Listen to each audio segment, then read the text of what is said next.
Hello, hello, hello. How is everybody doing? Um, yeah, it's good to see you guys. If you have seen the video, I know it's a bit soon after the video came out, but if you have seen the video, I hope you enjoyed it. And if you haven't seen the video, well, I'm gonna be pretty much going over a lot of stuff here anyway, so it's fine. But yeah, no, I think this is gonna be a fun one.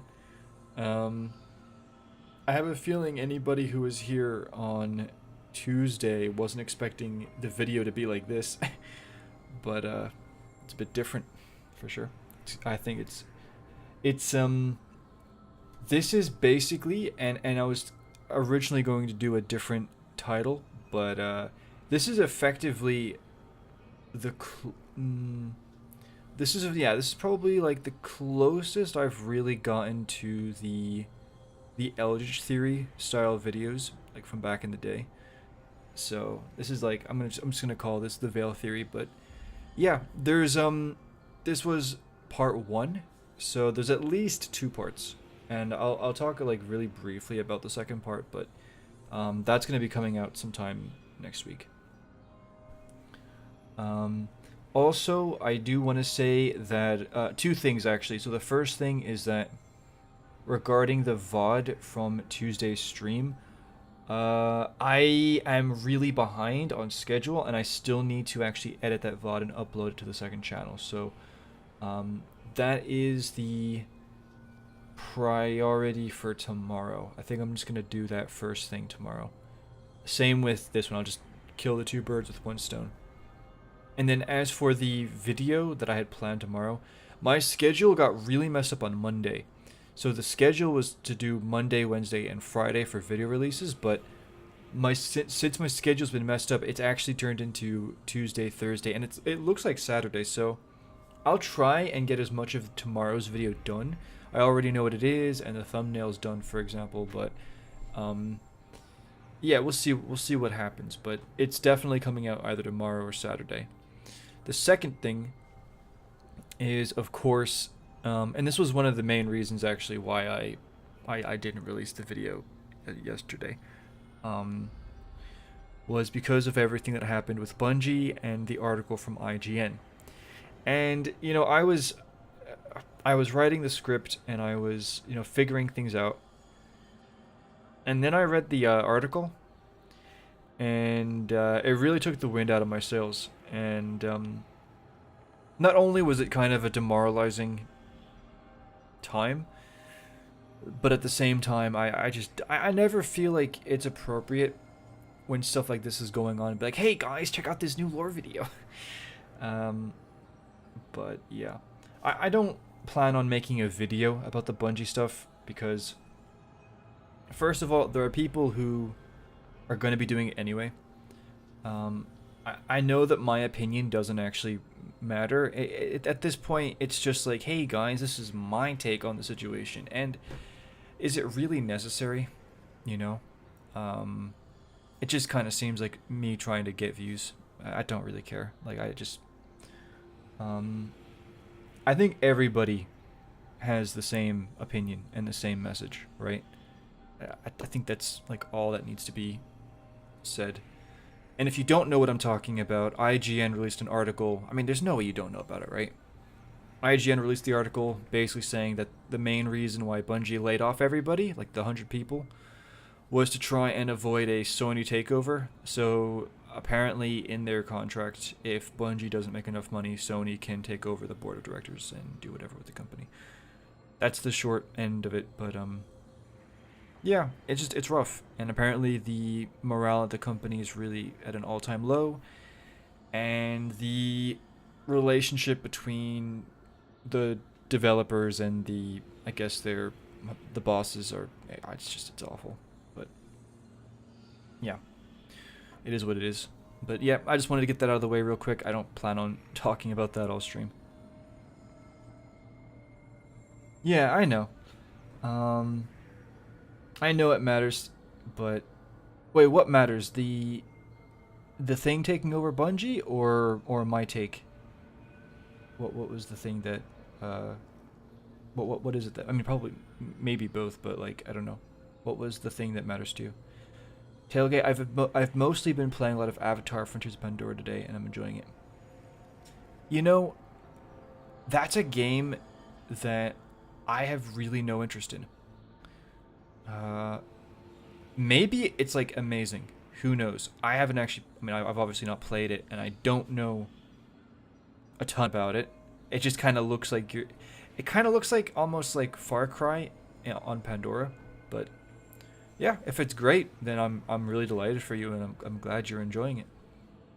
And I see that Mr. Detective Studios, also known as Drudge and Equinox, is here, and I'm happy to see you too. Your take on the situation, for me at least, matters.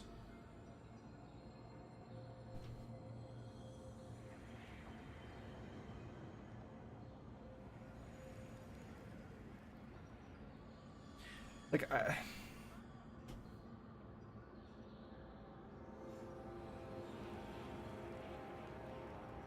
like, okay, I will. Oh right, I get you. Yeah, I get you. All right, I'll say this. When the layoffs first happened, I did make a video about it. And the video is not me trying to, hey guys, this is what just happened, and it wasn't a like a news video. It was genuinely just a like I just need to get this off of my chest because it really gutted me. And it wasn't like I was like crying or anything in this video, but like it was pretty raw, you know? And it was just me sharing like how I felt about it. That's really all it was. And obviously I didn't release it, but these things really affect me in the sense that I really care about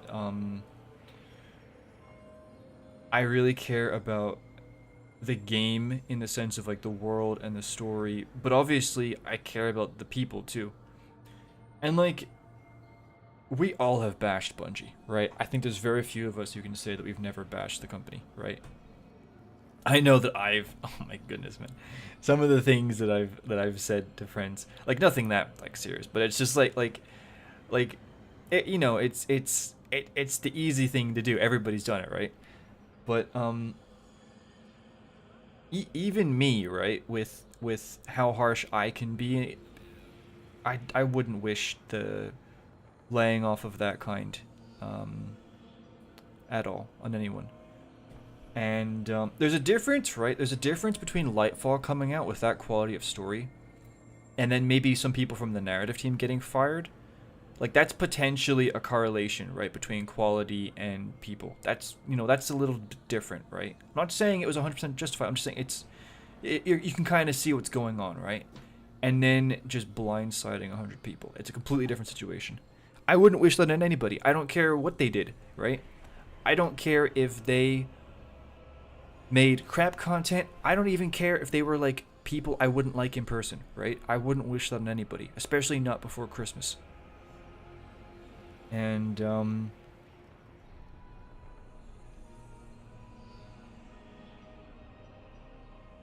you know, truth be told, and I don't know if maybe I've said this before, right? But like one of the reasons, it wasn't like the main reason, but like one of the reasons why I went to college for creative writing was to kind of have the door open in case I potentially ever like wanted to try and get into the narrative team at Bungie. Because when I was younger and before I went into college, I used to go to the Bungie website and go to the careers page and then look at the narrative team, and they always had slots open. And I would look at like what the requirements were, and it was always like, you know, a degree and then like experience in the industry. And I was like, oh, imagine if I got to like write lore or do the story or something. And I'm actually really glad I didn't do that. Really glad I didn't do that. So, you know, from a people perspective, it really hurts, and I almost grieve for them because at the end of the day, it's really, really bad. And what people, I think, it's kind of said, but I don't think people actually recognize or understand this, is that it's not just like, okay, they lost their job, they'll get a new job. these layoffs are happening all over the place. Like, all kinds of companies. It doesn't matter how successful their game is, they're still doing it, right? They're still laying off people. And, you know, you can point at different reasons. You can point at maybe they hired too many people during the COVID boom, because gaming went really big during COVID. Maybe, bro, watch me get demonetized for saying the C word. Maybe it's because, you know, there's more of a push towards outsourcing. Maybe AI, who knows. But the reality is that they're letting people go because they don't need them. If all these companies are laying off people because they don't need them, then do you think these people who are getting laid off are just immediately finding jobs somewhere else? Most of them, I wouldn't be surprised if the answer is no. So, you know, for these Bungie people, it's really rough. Especially if they're already in a financially bad situation. And I know at least one Bungie employee said on their Twitter that they were really scared. So, you know, I in a way I'm grieving for them because I just think it's heartbreaking. And then from a game perspective, as much as I will really go in on the storytelling that sometimes happens, I have been playing this game and this franchise since I was 14. And this franchise is it will, when I am 65, if I have kids or grandkids, I will be telling them about the Destiny days, right? Like, that is always going to be the standalone period of my life. When I look back, that is going to be, when I look at when I was younger and I used to play video games, for me it will always be Destiny and Destiny 2. And, as much as the main story can sometimes be stinky monkey, the world building, you know, the talent of the art team never misses. The quality of the music, it's something that I'm absolutely head over heels in love with. And so but truth be told, what that all boils down to and what I'm actually in love with is the soul of Destiny.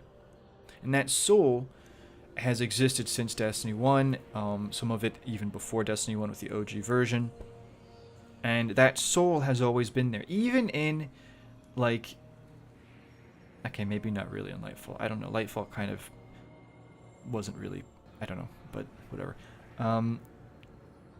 But when, for example, I can't talk about that. I'm not under an NDA yet.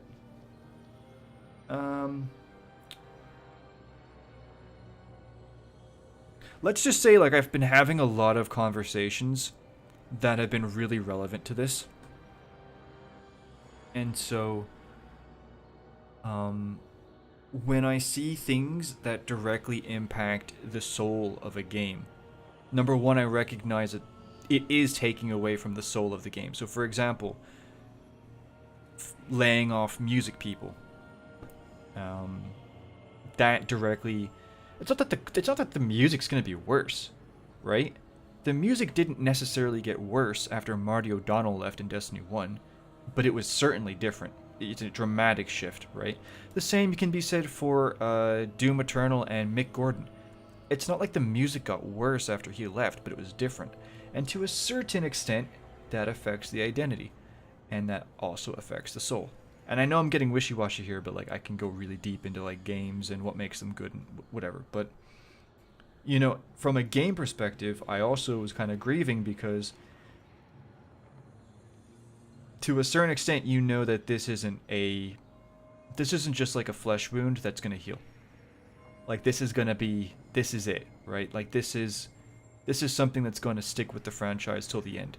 And this might be the wound that makes the franchise bleed to death. And it hurts because you never want to see it happen, right? You never want to see that happen. And I really care a lot. I really, really do. I really do. And that's even one of the reasons why in my video today I didn't just go ham and just bash the Veil and whatever, because Like, that's not really who I am. And I care enough about the world where, you know, I don't know. And then when I see the article, right?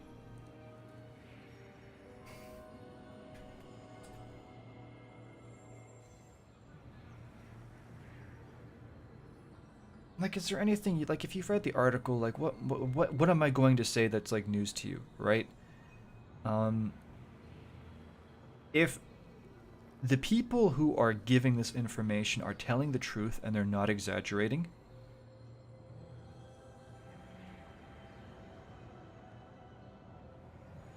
then GG. Because, and I said this even before the article came out. It was like, do you think that this environment is the type of environment that produces a Forsaken quality expansion? No, it's not.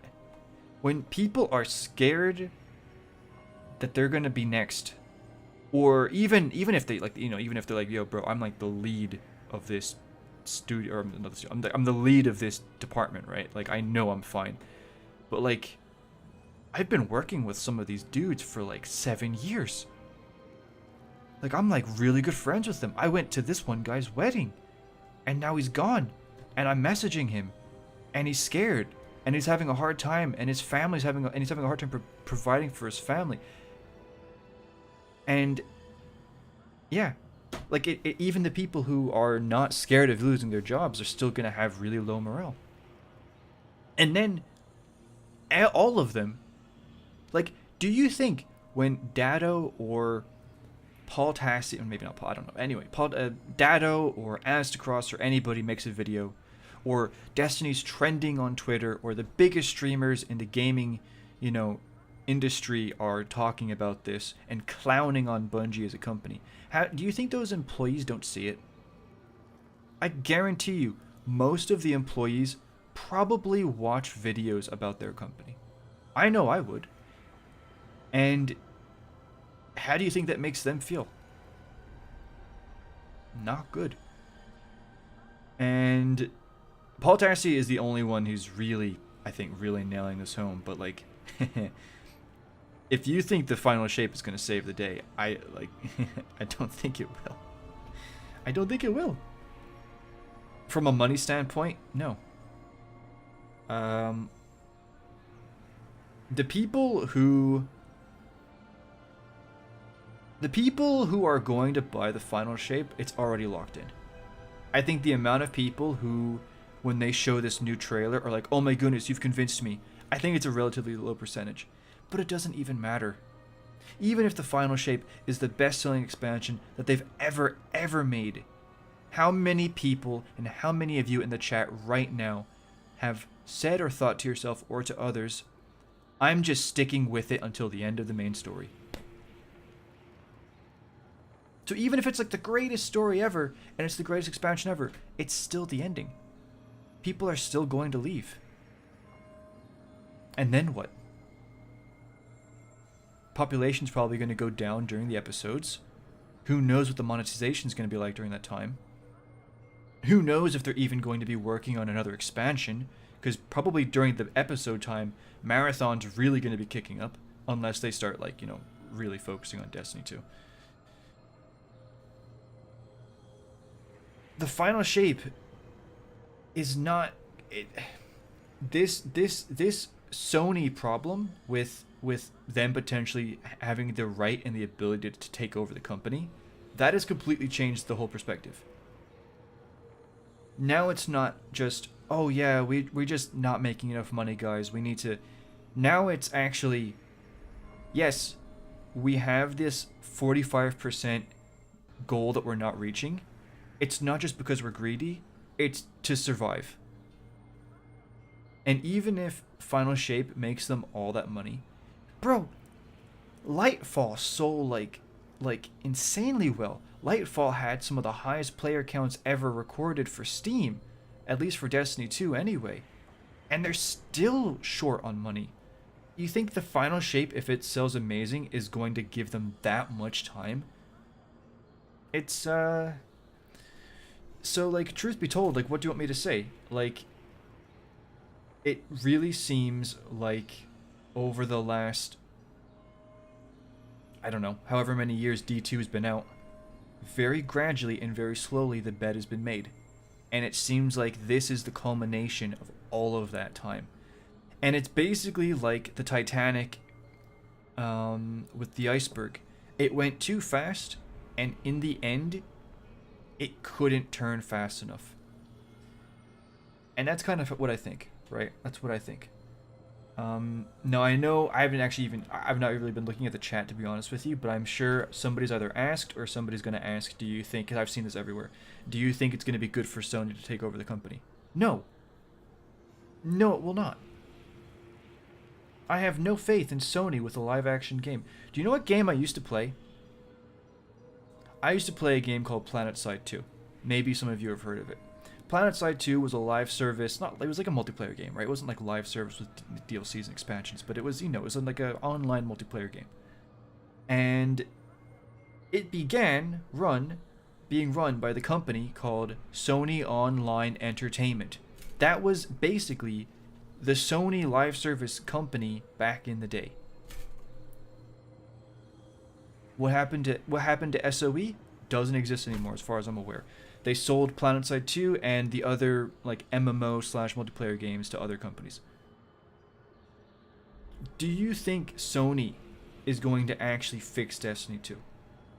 The company as a whole isn't even confident with live services in general. They've straight up been firing and making some of their most highly ranked people resign because they're going back on the whole live service move.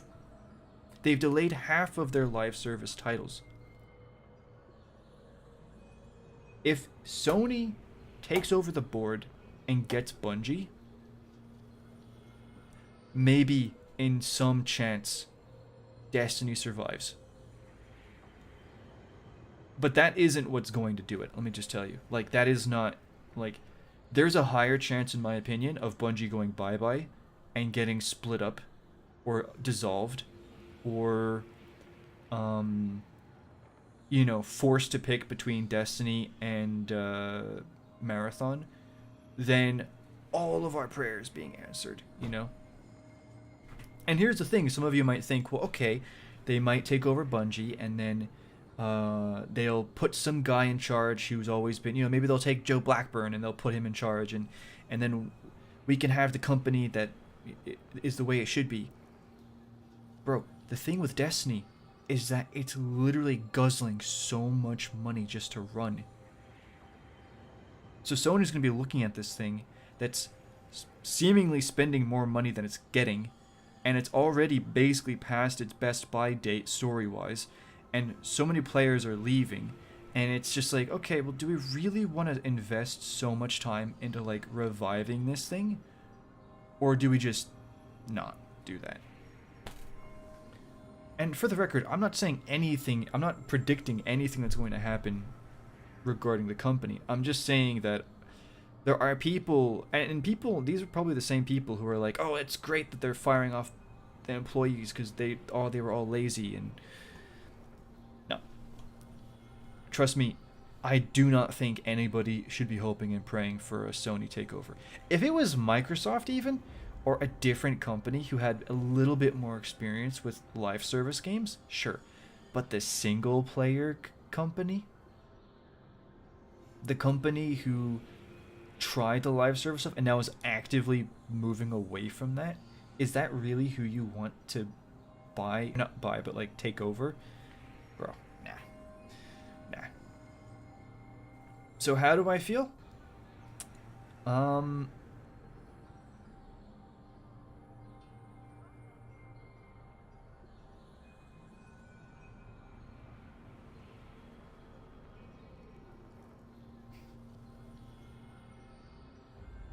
I don't know. Just frustrated, I guess, because obviously as players, like I was even saying to somebody, I was talking to somebody about my channel, and I said, half of the people that watch me don't even play the game anymore, but we all still care about it, and all of us, whether we play the game or not, we're frustrated with the way the game's gone, and we're all frustrated with what's happening now. And I'm sure that the employees are frustrated. Of course they are. And, yeah. Do I think this is the end of Destiny? I'm going to be honest with you. I'm not going to tell you that it is the end of Destiny. But I think you're being very naive if you don't at least put that on the table as an option. You know, what's funny is I was watching Aztecross's reaction to it. And somebody asked him, is this like Curse of Osiris? And he said that it was probably worse than Curse of Osiris. Or Dado. It was Dado or Aztecross, I can't remember. Well, do you remember what they said about Curse of Osiris? If the game kept going the way it was for like another couple of weeks, they probably would have had to shut down the whole thing. So, if this is considered worse than Curse of Osiris, then I don't know. But anyway, like, dude, like, yeah, like I'm actually like upset about it, right? And then if you want me to be honest with you, brutally transparent and brutally honest with you, as somebody who makes content for the game, it's scary. My goal is to make this a full-time thing. I'm putting literally everything into this. And the reality is that I recognize, and literally every other Destiny content creator recognizes this too. Destiny is not a safe investment. It isn't. And, you know, that makes me scared. Because if Destiny goes bye-bye, what do I do? And, I mean, that's a discussion for another day, but it's just, yeah, no, I'm upset for the people that are working at the company. As someone who really cares about the game, I'm really upset that this is what's happened to it over the years, and that this is the direction that's going. I never ever wanted to see it happen this way. And then, of course, as somebody who, you know, wants to try and make a living from making content, it's, you know, obviously scary in that end. But that's my rant, right? I probably shouldn't have even done that, but yeah, it is what it is. It's just, yeah.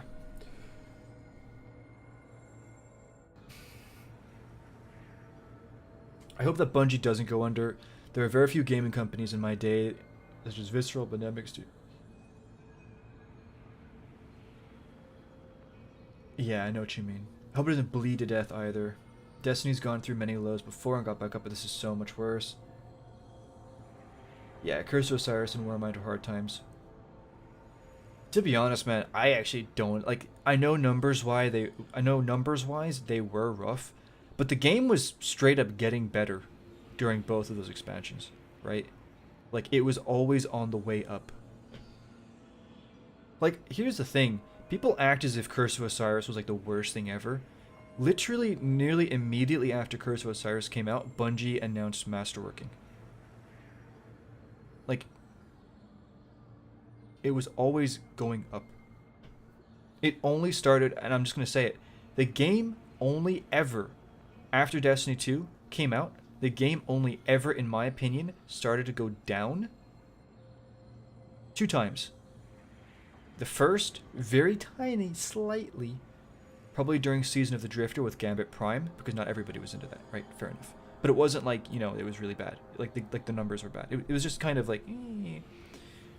The game started to go downhill after, I would say, Beyond Light. That's really what did it. When they nuked all the content and then they had sunsetting, yeah, that's when the game started to go downhill. And in my opinion, it's actually kind of been going, like, Witch Queen was decent. Witch Queen had a great raid and a fun story to play, and that was about it. Weapon crafting was good too, to be fair, but like, it wasn't a massive bandage to staunch the bleeding, if you get me. And then Lightfall is Lightfall. You would think the execs would watch things about the company, but yeah. You know, like, they're not stupid. I genuinely do not think that these people are stupid, okay? If they are ignoring feedback or they are doing whatever. They clearly think that what they're doing is smart or the right thing, right? And so let me put it like this. I know Dado straight up called the executives brain dead for doing the starter pack. To a certain extent, okay, maybe fair enough. You can see the logic behind that. But do you want to know the truth? It doesn't matter if 90% of people bash you and get mad at you for releasing a microtransaction. If 10% buy it, that's a lot of money still, right? I'm sure they made good money off of the pack while it was out. I think so. I genuinely think so. Maybe not a lot considering what was in it, but, and for the record, right? I know nobody at Bungie watches me. It's whatever, right? I don't think I'm relevant enough or I'm not big enough, but I am shooketh. Do you want to know the secret? Bungie could be making bajillions right now. And I will tell you what the secret is. The secret is in the animated shaders. Yep. Oh yeah. They make those bundles, you know, the exotic bundles with the shaders that like are really sick. Just make a couple more of those and you're going to be printing money. You're going to be printing money.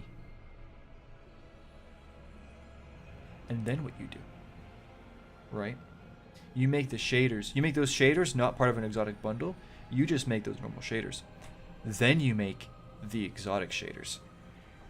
And what they do is when you put those on an exotic weapon, it'll straight up like bro, imagine there's an exotic shader for Bad Juju.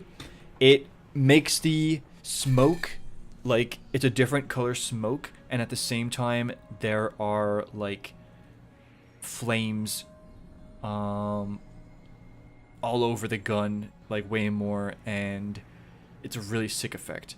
Or like when you reload, the Ahamkara bone at the end like hisses. Like that might sound like stupid, but like I'm just telling you, if they did that, they would make this money, silver only money, easy. But anyway, I don't think they're stupid. I think they just believe that the risk is worth the reward, and they believe that. Like, what do you think? Do you think the execs actually care about what players say? And to a certain extent, they should, but the reality is that the people who are going to pay money for the game, more likely than not, will keep paying money for the game. The people who stop or will stop, there's very little that the game can actually do to change their minds. And I think that is what their opinion is. They know the market research, they know the data, and statistically, they just think that it's worth the risk. So I don't think that you have like a bunch of people on the board who are brain dead and have no idea what they're doing. I think these are very calculating, intelligent people, and they just think that it's worth the risk. And maybe in the short term it is. I think the reality of the situation is that it was the long term. It was the long term negatives that's what's been building up over time, right? So, anyway. I was going to stick with it until the very end of the IP, or until I die. True. But if things do not get better in the company, then I might leave sooner. I'm just going to watch a Final Shape playthrough on YouTube. Hey, Clone, how you doing, man? Yeah, I wasn't planning on going, like, super in-depth into the whole, Bungie stuff, but, yeah. Hey, Travis. Bungie had to be desperate to take on this loan shark deal from Sony. I wasn't happy. Back in the day when they made the deal, I was not happy. Because I knew, like, why are you trading your freedom? It just seems like, again, short-term benefit, but there's a long-term negative.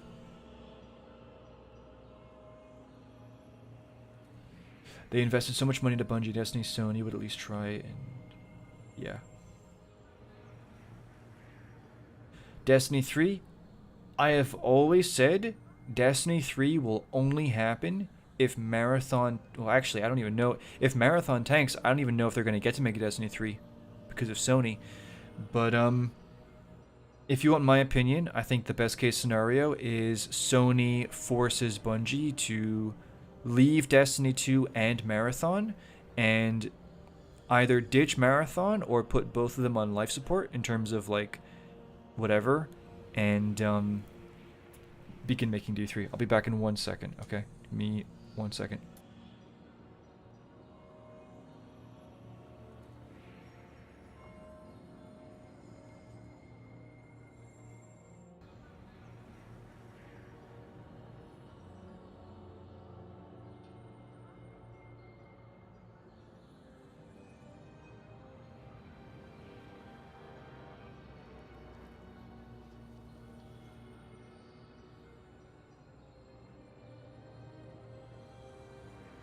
I'm back. Okay. Yeah. I think Destiny 3 is needed. But here's the other issue, right? As the world and the concept of Destiny, the story was only meant to go on for so long. And they have been squeezing and padding that 10-year story for so long. Once the story of the Gardener, Winnower, Traveler, whatever is done, they're making stuff up afterwards. And so, like, what are they going to make Destiny 3 about? Like, what do they actually... What do they... Because, like, whatever they're going to create, it's going to be alien. Like, it's going to feel... And when you finish the story about the beings who literally created the universe, what threat is there that's greater than that? And how do you introduce a threat like that without it being goofy? Are you planning on playing the 3 episodes after Final Shape? Yeah, I will, for sure. I mean, I paid for them, so. I think I'm most excited for probably Heresy. Yeah, Heresy for sure. You know, I think Echoes has potential. I have no interest at all in Revenant, and then yeah, I think Heresy is what I'm looking forward to most. I think I was the only one who liked Curse of Osiris. I loved it. I really liked it. Content vaulting is what killed Destiny. Yeah, I agree. I agree. Yeah, I agree. Yeah, and sunsetting. I liked the seasons leading up to Beyond Light and Witch Queen. Yeah, I think it was like not all of them were great, but you know, you had some gems in there. They legit have a shader bundle with 2 animated shaders in there at the moment. Yep. I disagree. I think Bungie could be making absolute bank if they simply lowered the cost of the items in the shop. I think more people would buy them. Well, I'll tell you, okay, Christian. Actually, Christian, I think this is my first time seeing you here, so welcome. I really appreciate you being here.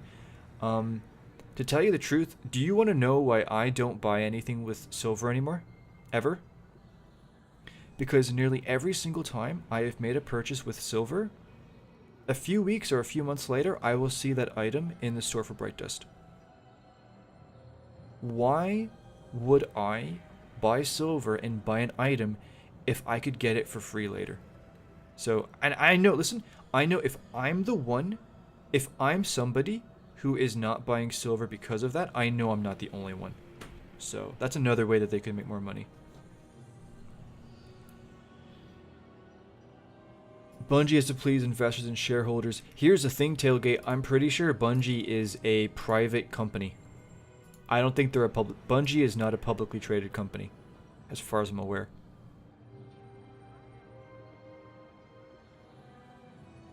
As far as I'm aware.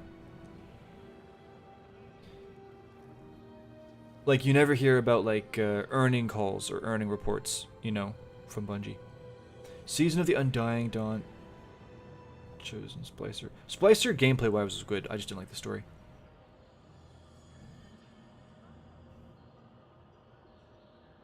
Yeah, I agree, Christian.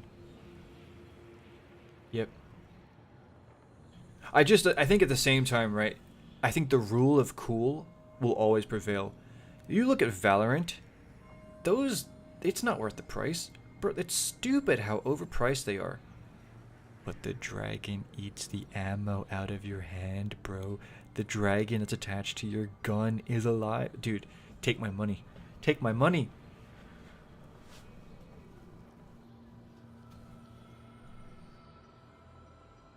Yeah, I haven't bought any of the shader bundles. Yeah, and I have assumed that it's going to be for free. I got most of the stuff that's in that bundle for free actually, except for the shaders. So I'm just assuming that the shader's going to come eventually. What are my thoughts on the new dungeon? Gameplay wise and setting wise, it's incredible, and gear wise, it is atrocious. At least for me. I want to get the exotic. It's kind of a gimmick, but I still want to get it. And apart from that, I recognize that the weapons, it's subjective whether or not you like the way they look, right? So for me, I don't like how they look, but I know that for others they will, right? But the armor, no. And then lore-wise, yeah, it's okay. Yeah, it's okay. Yeah, it's okay. The Witcher armor is silver only. Yeah. So I know they made the Fortnite set, Bright Dust eventually. So maybe they'll do it with the Witcher set. I don't know. Yeah. But anyway, guys. This is not. I don't want this to be purely about the Bungie stuff because I do want to talk about the video I made. I really do. And yeah, I think we should turn our minds from what's going on and just look at the... Let's just try and forget about this stuff for a bit. Okay? Just for like a little bit. And then we can go back to, being depressed about it. Yeah, I know. I'm just saying that they do it because it looks cool, right? But yeah. So yeah, okay, I'm gonna shift the whole topic, right? I'm gonna shift the whole topic, and I want to talk about this video. And if you haven't seen it, I'm gonna go into depth. I'm gonna go really in depth into it now, but I actually think the video is really good, so I do recommend you watch that if you get the chance. But in this video, I went super. Wait a minute. Why aren't the embers happening? Hey, bro. Why aren't you working? Why you do this, eh? Why you bully me? Oh, you're frozen. Oh, I love it when it's frozen. It's so fun, dude. But please work. I don't know what happened. Is there like a reset button?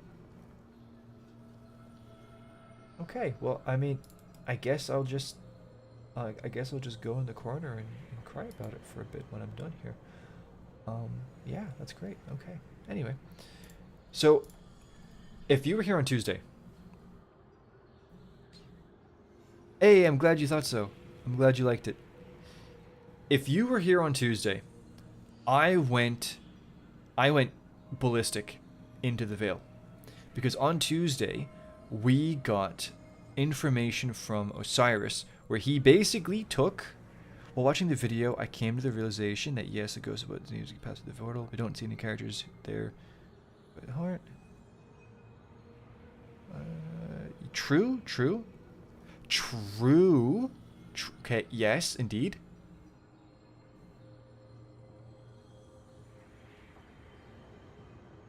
Now, you see that? I didn't know that. But there you go. Exactly. So Osiris says that there's potentially this link between the Traveler and the Veil. So there's two things going on, right? So first of all, you have the explanation that's... Well, it's not an explanation, it's a character's opinion, okay? On why the Witness was able to possess our ghosts. And it's that... Again, it's to do with this similarity that exists between the light and the darkness that it allows the Witness to kind of cross over. Even though they're two different things, there's some kind of like Venn diagram like middle ground that allows the Witness to use the ghost. And then Osiris on Tuesday said that potentially Traveler and the Veil were a pair. Maybe they were like conjoined, or they came from the same place. And when I watched that, I was like, ah, because it makes no sense. After the witness lost the Veil when the Gardener rejected. So don't remember the moon because the next known character to have it was Nezric.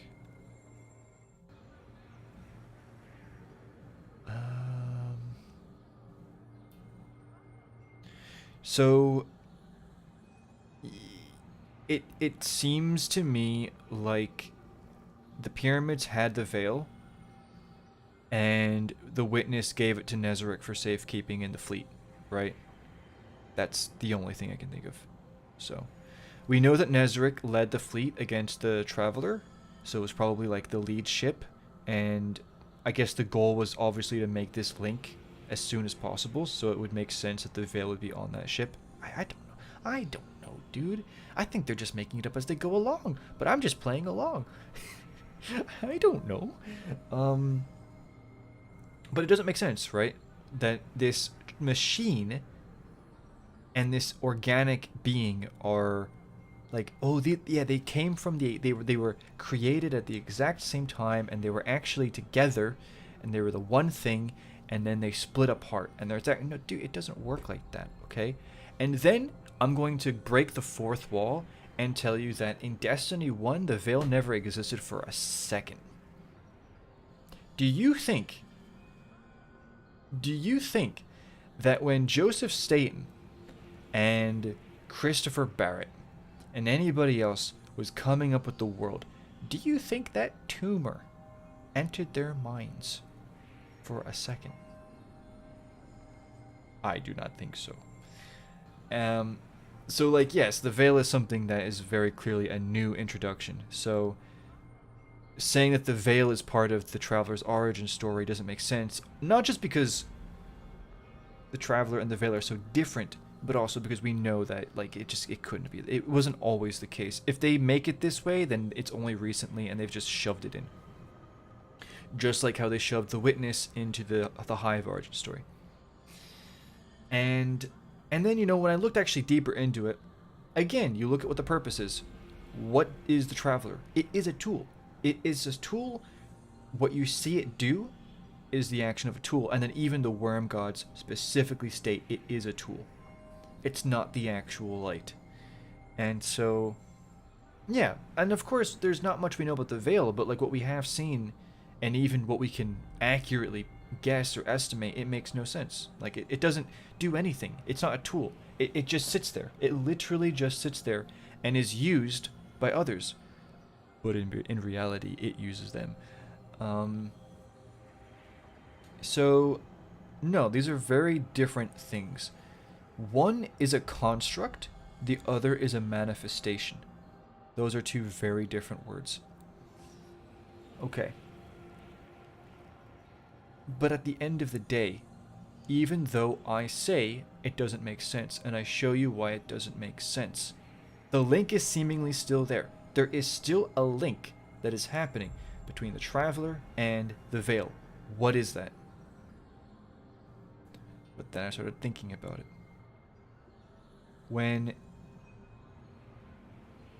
Well, the Veil, again, when the Witness entered the Traveler,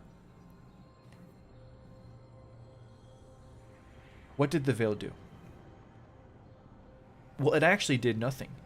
It was actually always the Witness.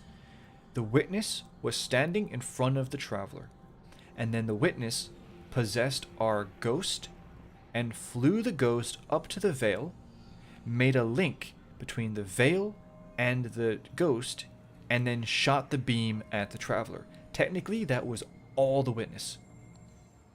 Then there's the second part. As I could be wrong, I would need to go and double check this, but I don't actually think the portal is in the Traveler. And you know what? It would be fairly easy for me to find out. So what I'm going to do real quick, I'll go download this, because I actually had to download this to be able to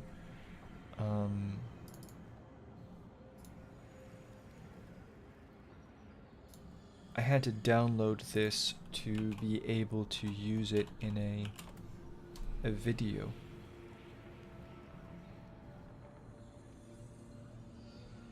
Let me pull it up here if I can. My PC is chugging, man. I think my PC is kind of coming to the end of its life. I think it is. I mean, I've been kind of... I've not been the best owner to it, but... yeah, it is what it is. And then I type in... opening... here we go.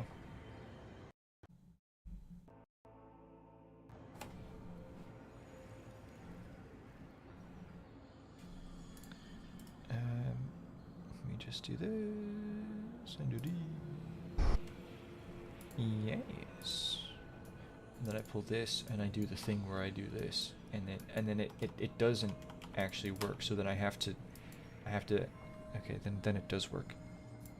And then it do. Okay. Okay. So. Okay, we can skip this. Yada yada yada yada yada. Man, I have to tell you, the opening cinematic for the final shape was actually really good. It's a shame they cut it up into 2 parts and then yeah. Okay, here we go. Here we go. So it looks like the witness. Yeah. Nobody cares what the walking fire extinguisher says. It looks like it's actually into the Traveler, but then if I remember correctly, there's a shot. Give me 1 second. Where's the? Give me the money shot. Where is it? Where it be? Where it be? Where it be? Show me. Do the thing. Do the rar. Here we go. Boom. Look at that. Look at that. It is what it is. So, as you can see, the Traveler is actually fine. The Witness actually didn't go into the Traveler at all. It went into that portal that was in front of the Traveler. Right? So again, this means that the Veil, it didn't establish a link to this machine to go inside of it. It established a link to this, which is obviously connected to the Pale Heart, which is not the inside of the Traveler, right? Do you think there's a whole ecosystem and a big thing inside of this ball? No. It's a completely different realm, a different dimension, right? It's like the Black Garden 2.0. So therefore, the pair and the connection is not between the Veil and the Traveler, it's between the Veil's power and the Traveler's power. That is the connection that allows the Witness to go inside the Traveler. That is the connection that allows the Witness to do our ghost. And to a certain extent, you know, maybe you can kind of tie it into why we have the light and darkness, but we actually have a completely different explanation for that. Okay. So Osiris is telling you, excuse me, that the Traveler and the Veil are potentially a pair, and that there's a link and a connection between them. But he's overcomplicating it. And by extension, Bungie is just making this vague. Because when you actually look at it, the connection and the pairing is not between the Veil and the Traveler, it's between their powers. And those powers are the light and darkness. And Osiris specifically says that. He specifically says he basically equates the Veil and the Traveler to the light and the darkness, which we know is not true, right? Like I explained, they are not the actual light and the actual darkness, but they are fueled. I guess like not fueled, but you know what I mean. They are a tool, not tool. I mean, the Traveler is a tool, but they are wielded to a certain extent. They are connected to both the light and the darkness. And even to go back to the old classic line, the line between light and dark is so very thin. Okay? Okay. So, can you imagine if I was muted that whole time? That'd be so funny. So the connection is between the light and the darkness. That is the pair. Okay? And that's a very simple, like, I don't think anybody's going to be like, oh, that doesn't make any sense at all. That's a very basic concept, right? Okay. So we've established, and it makes sense, that yes, the Veil and the Traveler, they're completely two different things. They were not, like, connected together at birth or some crap like that, right? Had probably two completely different origins. In my opinion, I believe that the Traveler was constructed, and from the sounds of it, the Veil just kind of naturally formed. You know? And that's fine. It's still a tumor, but that's just how it is. But then there's the juicy part. We take it a step further. If, and actually, you know, I can just go back and I can unmute the. If the link is between the light and the darkness, what does that mean? Well, we need to explain that. Osiris says, and we're gonna twist around what he said a bit. So his original thing was using the Veil and the Traveler. We're gonna twist it around. He says that the connection exists, and that a pairing potentially existed, and at the same time, they were potentially part of the one whole, and they came from the same place. You need to explain that. And this is the sad reality. If you try and stumble through the dark and try to come up with an answer to those statements, I would actually argue, and I would not be surprised if you end up having to make up your own stuff. You're going to have to make up your own explanations, and then you're going to have to take lore and put the lore through hula hoops to make that work. Whereas I can sit back and do the easy. I can take the easy route. There's an option already there. And it's the Unveiling lore book.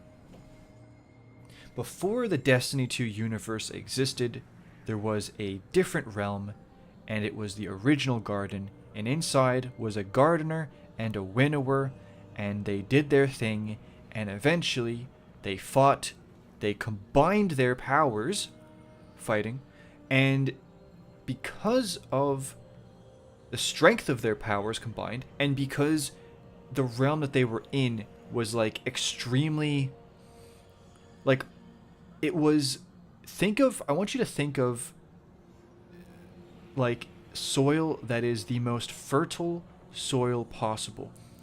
And if you like drop a bit of water onto the soil, something's going to grow like immediately, right? Okay. Now I want you to imagine you dump a bucket of water onto it. That is kind of what happened, right? And that is how you got, and by the way, not just the Destiny universe, it was universes plural. So they create all the universes, and in my opinion, I think the Destiny universe is the unlucky one that they ended up being in the end, right? But then it all makes sense. The light and the darkness are the pair, but they come from the gardener and the winnower. They weren't necessarily one being, but they were from the one place, and the universe, the Destiny universe, came from their power being combined. And the thing about the light and the darkness, like the speaker says, the light is in all things. The light exists within the fabric of reality. The same thing goes for the darkness. Look at Deep Sight, look at Strand, look at Stasis. Oh, actually, Stasis doesn't make sense, does it? Oh, no. It's okay. We just remember, right? Just remember, I'm going to rub the salt in, right? They made a darkness subclass, and they decided to make an ice subclass for the ice destination. Yeah, you can take your darkness is the mental stuff, and you can have fun with that. Okay. But the fact is that the darkness is also, it's baked into reality. And I'm not going to get into the whole like nitty-gritty science of dark matter and atoms and whatevers, but I think the simple explanation, right? And you can just take this concept and you can just go with it, and nobody can really prove you wrong. Whatever the deepest layer is that you think exists of reality, the light and darkness probably exist beneath even that. Okay? Those things are made up of the light and darkness. So there you go. It all makes complete sense. But then the question is, okay, well, what about the gardener and the window? Like, how do you... Well, isn't that handy that I made the videos about the gardener and the window? Let me pull up... Let me pull up the details. Let me pull up the information of... I don't even know what I just uttered.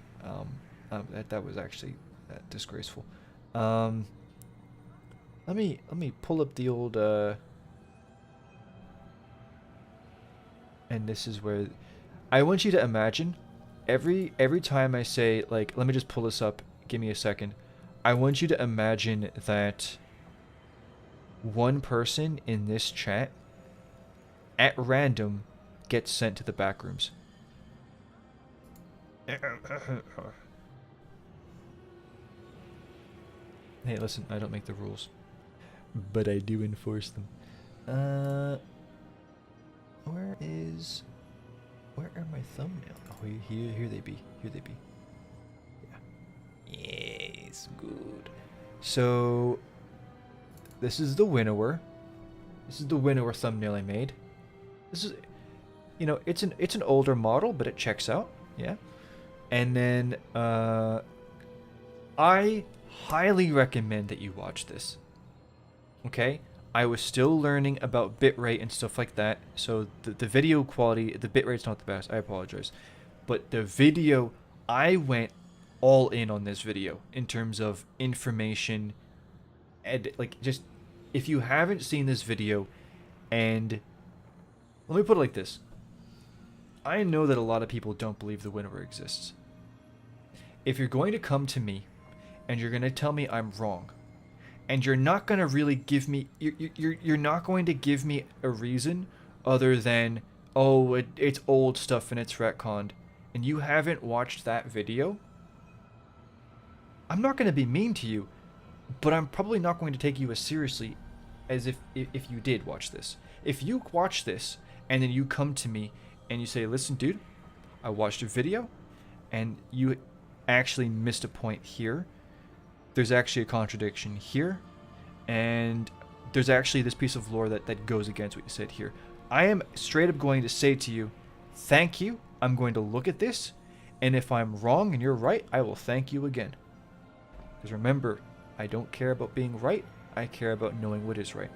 Okay, anyway. Let me find my gardener thumbnail. Because that is possibly one of the thumbnails that I spent the most amount of time on, full stop.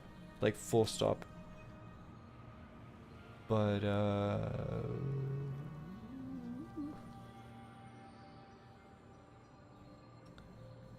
there's no way that I deleted it.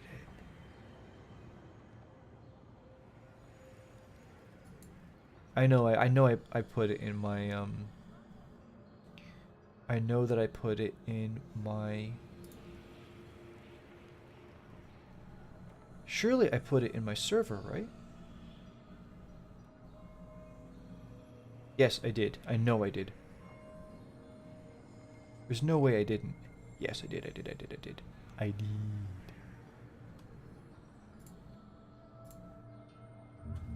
There you go. Wait a minute.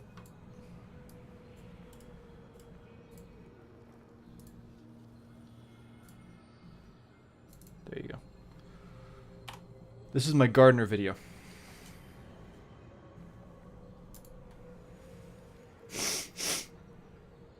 Now, for the record, there's actually less information, in my opinion, about the gardener than the Winnower. So, a lot of the gardener stuff is actually in the Winnower video too. So if you had to watch one, I would watch the Winnower video. And this one isn't as long, but yes. So my point is, showing you these two.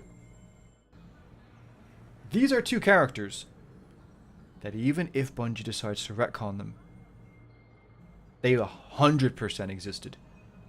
And I would argue they 100% existed up until this very moment right now.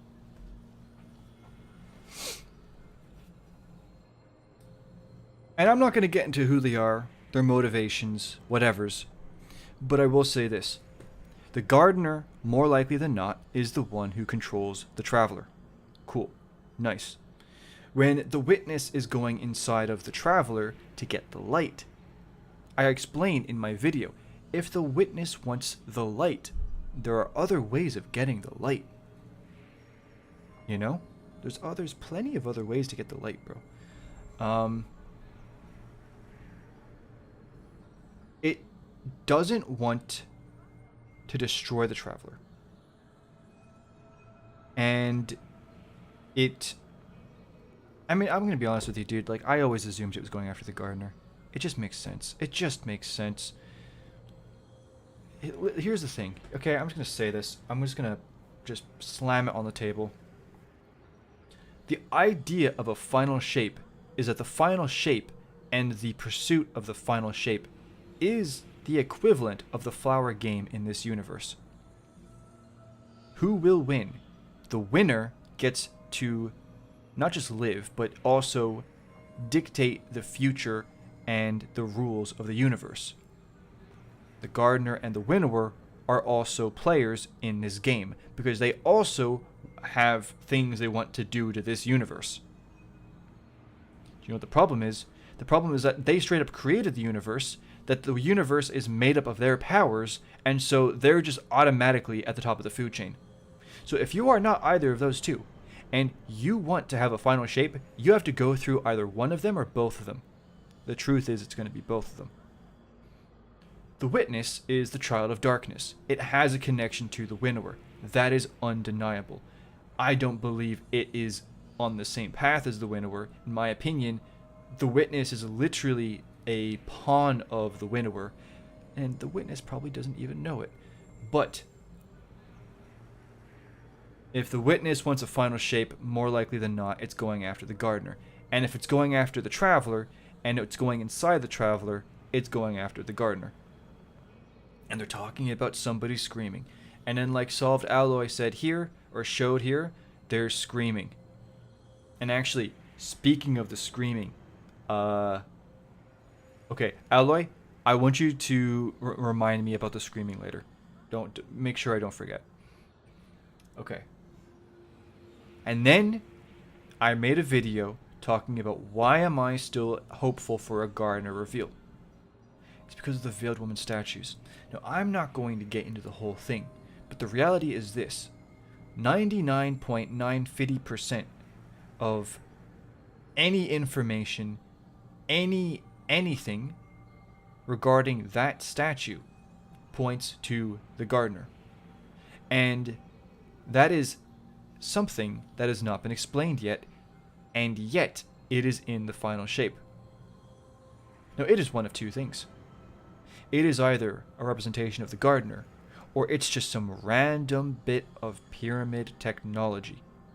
Well, isn't it convenient that this is the expansion that's the last chance to do anything with either of those two topics?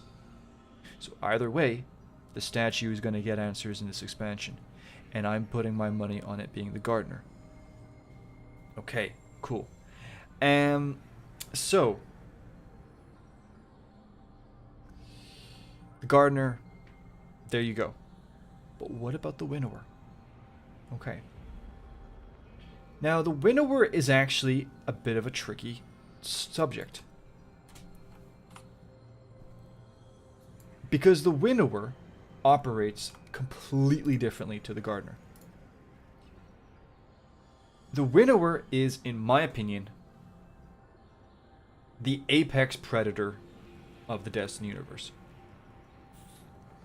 I guarantee you, if Blair is here, I don't know if Blair is a guy or a girl, but I'm just gonna say they, whatever. I guarantee you, if Blair's here, they're saying, "Oh my goodness, this dude is just coming up with this random stuff, this fanboy." No, all things considered, the winnower is one of the two creators of the universe and is very clearly the stronger of the two. Therefore, the winnower is the apex predator of the Destiny universe. When I studied the Winnower's lore, it became clear to me that the Winnower sees the universe as a mistake. Everything has to die. Nothing is worthy. Because, let me put it like this.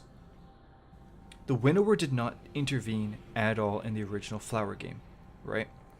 Like you can't say like it killing something when it like the rule was it needed to be killed because it whatever the the game worked. That's not it intervening. That's it just following the rules of the game, right? The gardener changing the rules, that was the gardener interfering. But the Winnower never interfered in who won or lost that game.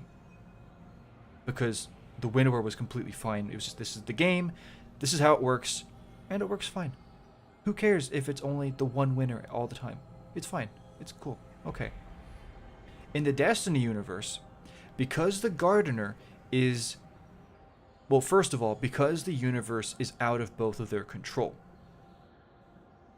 the game is actually no longer structured, and it's a mess. But second of all, because the gardener is giving golden ages, that means even if somebody does win the game of the universe, it probably shouldn't have. And so what I ended up realizing is that the Winnower is looking at the universe, and it's a whole mistake. There is no, like, it's completely butchered. It's not salvageable. It's ruined. Like, GG. But the Winnower's a player too. So the Winnower's like, screw it. The gardener wants to be in the game and wants to give these... Okay, fine. I'm going to just win the whole thing. I'm going to win the whole thing. It's not about winning. It's about making the other person lose. And so the Winnower doesn't care if you are on their side or not. The Winnower doesn't care if you want to help him. The Winnower doesn't want your help. The Winnower doesn't need your help. But if you offer it, the Winnower's not going to say no. So here we come down to the fun part. And I'm not going to... I said I would. I don't know. I don't know if I should go into it or not. I might just make a video on it. I don't know. But long story short, there's a lot of evidence to suggest that the Veil is actually the Winnower's way of just manipulating everybody into doing his work for him. And, yeah, basically started off with the pyramids. Literally mastermind, Darth Sidious level genius, 5-head, 60 chess. Yeah. That's just, yeah, it's that level of GG. Straight up, presumably beat the Traveler, because it ended up in the dirt. Doesn't destroy it, though. Traveler gets recovered by this race. The Traveler gives him a golden age. The Winnower doesn't do a collapse. Interesting. Guess what happens? The race gets bored of the light and the gardener and feels a lack of purpose. 1. They have already inherently by themselves proven the Winnower's logic correct to a certain extent. They find the Veil. Now what's interesting is the whole turn of the Pyramid Race is simply based off of them finding the Veil. And then as soon as they found the Veil, they're like, oh guys, we know about the final shape, and we know that we can do this to the Traveler. Bro, that wasn't them learning about it by themselves. I think they were told. I think the Veil either told them or it influenced what they learned from it. In my opinion, the Winnower turned them against the Gardener. So then what happens? They turn on her, but not only do they turn on her, they have been given one of the most, if not the most powerful Golden Ages in existence. Their Golden Age technology, being the Black Fleet and Resonance, is still the most powerful technology in the Destiny universe. That is now pointed at the Traveler. You're talking about the old lore, where Rasputin potentially represented a threat to the Traveler. This is on a whole different level. Point 2. They're now going to chase the Traveler around the universe and basically do the Winnower's job for him. That's win number 2. Win number 3. They become the witness. Actually, it's 2 wins in 1, bro. It's 2 wins in 1. 3 and 4. They become the witness. Now they're permanently tethered to the darkness, a dog on a leash. And 4, why does the winner need to give them a collapse? They can do it for him. They destroyed their own golden age. It's literal GG. And then the same thing happened with the Hive. And yeah, it's just yeah. And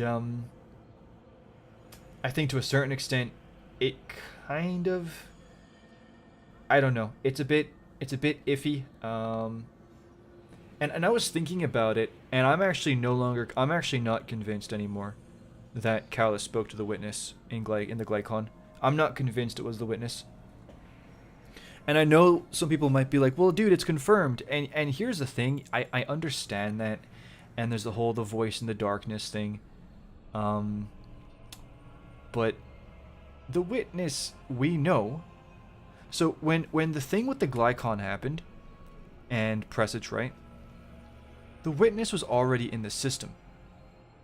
Okay? Keep that in mind. The witness is in Soul. But to speak to the witness, Callus has to do this intricate ritual with Dead Scorn so that the witness can possess it and speak to Callus through it? And how did that go? Not too well. I don't remember exactly what was said to Callus, but I'm not even 100% sure we know what was said to Callus. But I tell you this much, it did not end well for anybody. For sure. It did not end well at all. And then you had the infestation of egregore everywhere. Now fast forward to Lightfall, sorry. The witness is just teleporting.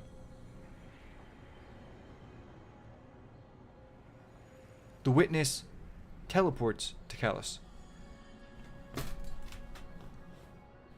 No, I know what the easy answer is. Oh, it's just Bungie and their writing. Okay, cool. But now, we know that egregore is connected to the Veil. Do you know who else was summoned into a dead being to be communicated with?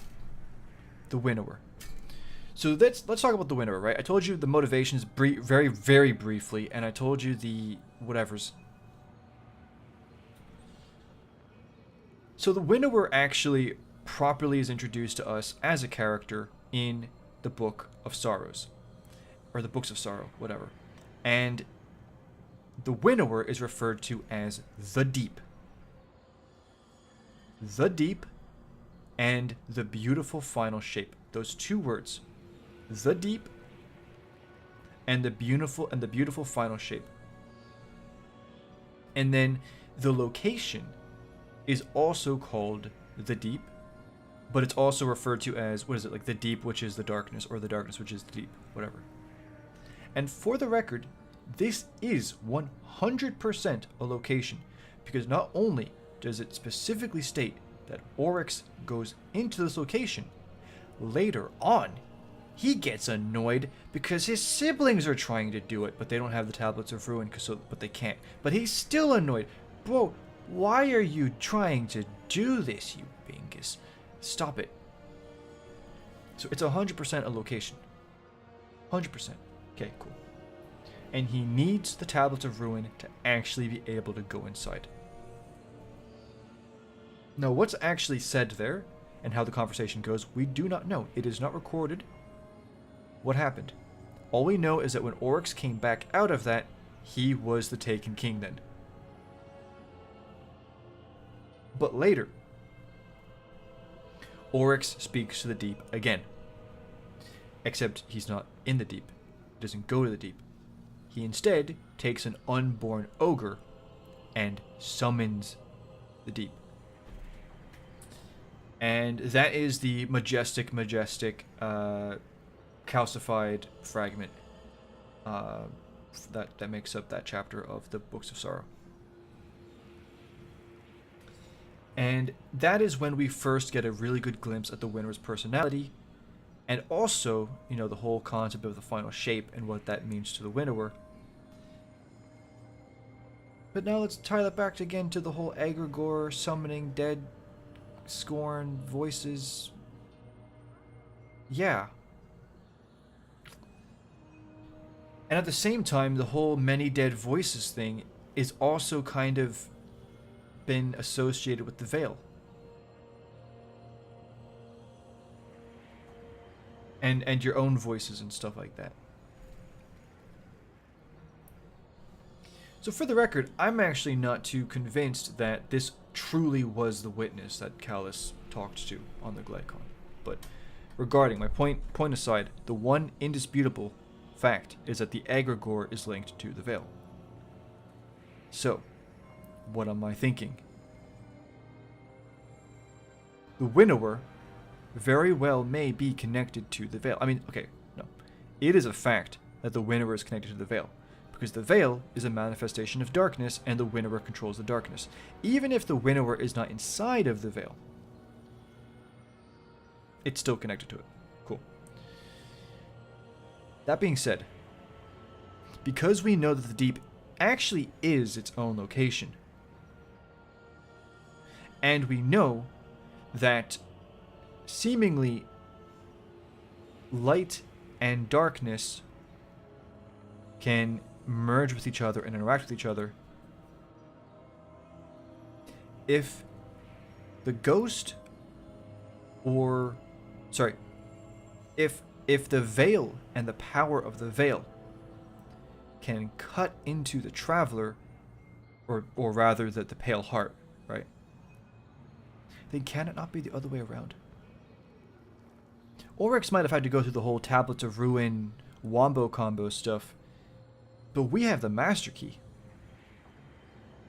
And so, if there is a pale heart, and that is inside the Traveler, and we know there is a pale heart equivalent for the darkness, it kind of has to be inside the veil.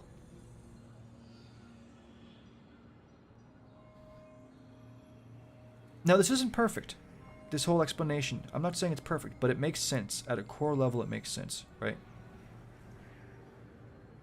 So if the deep is inside of the veil, then that means the Winnower is. And so ultimately, that is this first part of the veil theory, actually breaking down the truth behind the veil and the Traveler. They've effectively just gone the darkness traveler route, where they have the light traveler and the darkness traveler. That is what the veil effectively is. I think it's lame. I think it's cringe. It's not perfect. I think they still have plot holes from this. And I say they and not me because, for example, everything that I have told you is straight up backed up by the lore. And yet, like, when I phrase everything the way that I have, and I tell you exactly the lore that I'm taking this from, this makes sense. And yet there is still conflicting lore, right? The lore actually, like, for the record, the Winnower is called the Formless One. Okay, cool. And so you would assume that the Winnower is contained to the deep, the location. And yet Maracena actually kind of goes against that. So it's... At the same time, the Winnower straight up has said, I'm on my way. Well, we've never heard anything. It would make sense that we've not heard anything if the Winnower has actually just been in the Veil the whole time, and the Winnower knew that we would go to it. But, I mean, to be fair, the Winnower actually could have meant that as a reference to the fact that the Winnower knew that the Veil, or not the pyramids were going to get the Veil and then bring it to the Traveler, which is technically the same thing. But, like, my point is this: the lore is sound and it completely is concrete, but there's still some, like, little loose ends, right? Finally, what does this mean?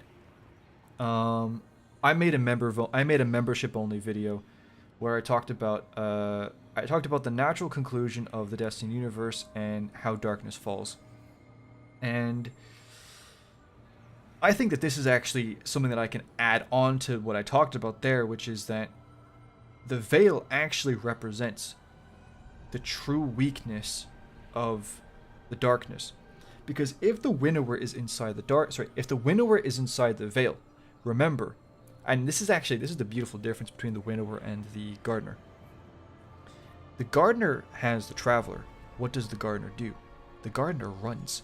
The gardener runs away all the time. That's basically the amount of, can you imagine the mileage that thing has? But the veil isn't going anywhere. We figure out how to get inside of it. It just has to sit there. And the beauty of this is that once we free the pale heart of the witness, if we actually figure out that we need to go inside the veil to stop the darkness, it's helpless.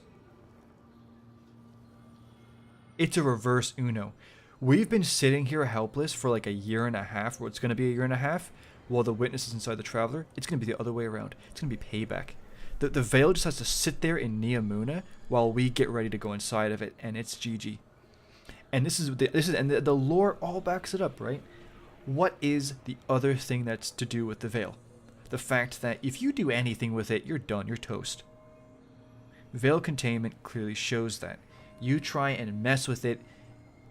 Actually, it's not even, for the record, it's not even mess with it. It literally gives off radiation. The reason why it's in a bunker like that is to protect Neomuna from radiation. So even if it's just sitting in a field somewhere, living creatures are going to start to die or get cancer or, I don't know. It's a tumor. What do you expect is going to happen? So, yeah, like, it doesn't need to run away. That's literally not what's going to happen. If there's anybody who could, and I'm not even saying it's a fact that there's something inside the veil or that we can go inside the veil, but I'm saying if that is a thing and we need to go inside, we are the only characters who can do it. And when I say characters, I do mean the Guardians. Because we have not just the light and the... So not only, I guess, do we have the light and we can go inside, and we have the darkness as well. By us having the light and darkness, that's basically a fail-safe that we can get inside. There's a good chance that if the Traveler opened up a portal to the Veil, with the light we could go inside too. But having the darkness as well is kind of the fail-safe. But then there's the fact that we don't just have the darkness, we have our umbral center. That is what we get the darkness from. And again, I specifically have that dialogue from the Winnower at the end of the video where the Winnower says, "I truly value you. The Gardener sees you as a means to an end, but to me you are majestic, majestic."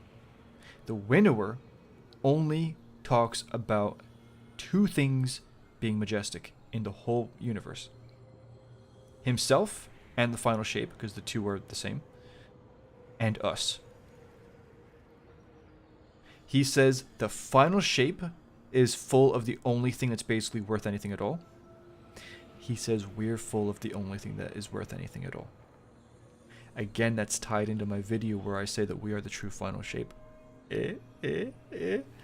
It's all coming together, boys.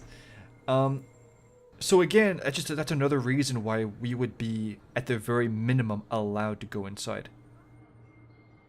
And then, yeah, boom, GG. Now, am I saying that this could all happen in final shape? I don't think so. I don't know. I would rather the Winnower get a proper reveal, and I would rather the Winnower get dealt with in a later expansion. But my point is this: I'm not trying to pace things out with this theory. I'm not trying to structure story missions here. I am telling you what the lore... So I'm looking at a concept, which is the Veil, and the proposed explanation by a character, which is that the Veil and the Traveler are a pair, that they were potentially attached to each other, or that they came from the same place, or that they were once whole. And that concept I fundamentally disagree with. And so I have used the lore to successfully, in my belief, disprove that, but also I have used the lore to give you an explanation that is backed up by that same lore as to what's actually going on.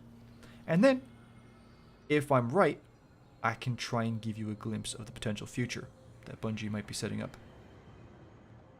It is what it is. And that is everything that I really have to say about that. And what I will say, though, actually, is like the video says, that was part 1. So that is the big boy topic, right? That's the big, deeper, whatever. Part 2 is going to be about something different. Part 2 is going to be about the connection between the Veil and the Pyramid Race. I said I was going to make this video a while back, and I just never have gotten around to it, but it's a concept that I still maintain and I still believe. And it is that the Veil, all I'm going to say is this. If you want to try and figure out what I'm going to be talking about in my video before I talk about it, how about you go to where the Veil is and you take a look at what the area is called, and you take a look at that. And also, how about you take a look at the Cloud Arc? Yeah. But that's gonna be part 2, and I'm probably gonna be making that probably next week, because tomorrow, and I will bring this up for you guys. Tomorrow, either tomorrow or Saturday, we'll see. If I can get the whole thing done tomorrow, great. But I'm not, no promises, okay? But tomorrow I will start working on this video. And this video will be about the original story of the collapse from Destiny 2, anyway. And the ancient enemy that the Traveler destroyed. And this was a video I was actually working on ages ago. And it just never came out. But yeah. And this thumbnail is made by Marzier. I don't know when Marzier is lurking in my chat or not, but if he is here, I'm really grateful to him for making this. I think it looks amazing. And like, yeah, whenever he makes me a thumbnail, I pretty much always send it to like a bunch of my friends, and I show it off to them. It's just, this thing is just, it's insane. It's so cool, dude. But yeah, I'll show you the non-bordered. There you go. Yeah, it's great. But anyway, that is everything I have to say about that. So now it's just discussion time, and I will look at the chat, and I'll pull up your statements or your questions or whatever, and yeah, GG. Where is my? Where are you, little pinkies?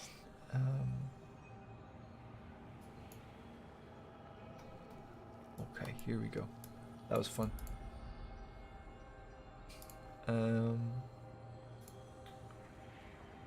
Okay. Pull up.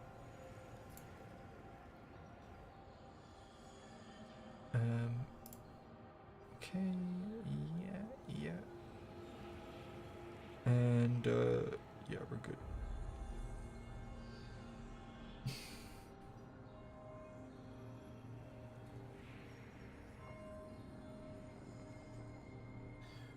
They're setting up stories about going to release a tour bottle even in this season. The sad thing is I don't really care about that. Oops, sorry. 1 second. There you go.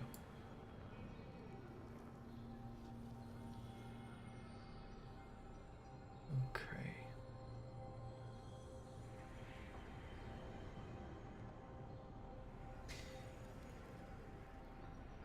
In week 1, Osiris said that if he attempted to create the thing the witness said he would have needed it. Yeah, me too. I agree. Yep, I don't care. I don't care at all about the Cloud Striders or the Neomuni. I don't care at all. Alabaster Sphere? Yeah. I had a theory about during the Flower game. The Gardener and Winnower used the Traveler and failed to create things. Yeah, it's just, I think the only reason why I would disagree would just be because it seems that the veil, if it's manifestation of consciousness in the universe, then it's like the consciousness of like everything, if that makes sense. But that's everything from the Destiny universe, and so that wouldn't be like, you know, from the OG like Flower game. But yeah, I don't, for the record, I do not believe the Gardener made the Traveler.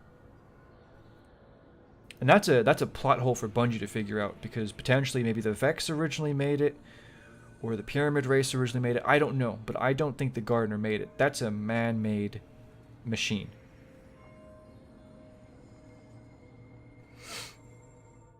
Yeah.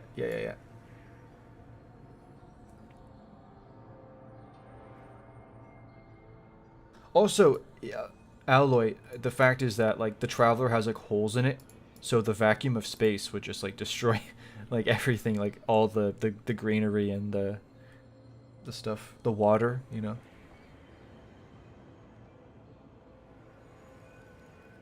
No, it's a, I would say it's a dimension, yeah. I need to finish Inquisition. I need to finish Inquisition. I would love to play that game all the way through. What would you say is the biggest plot hole from the original vision of Destiny 1 2?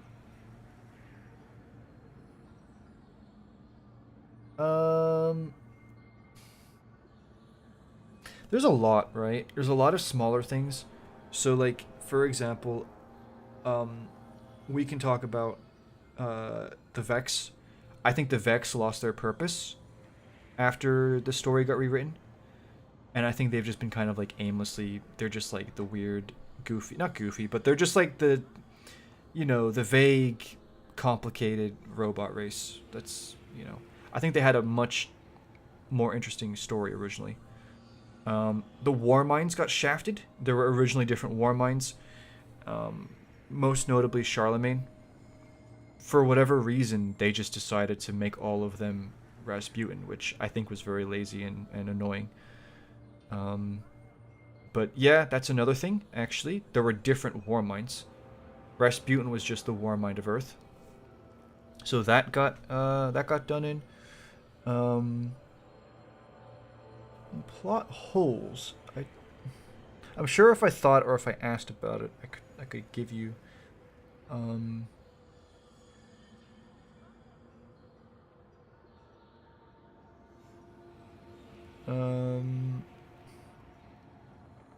plot holes.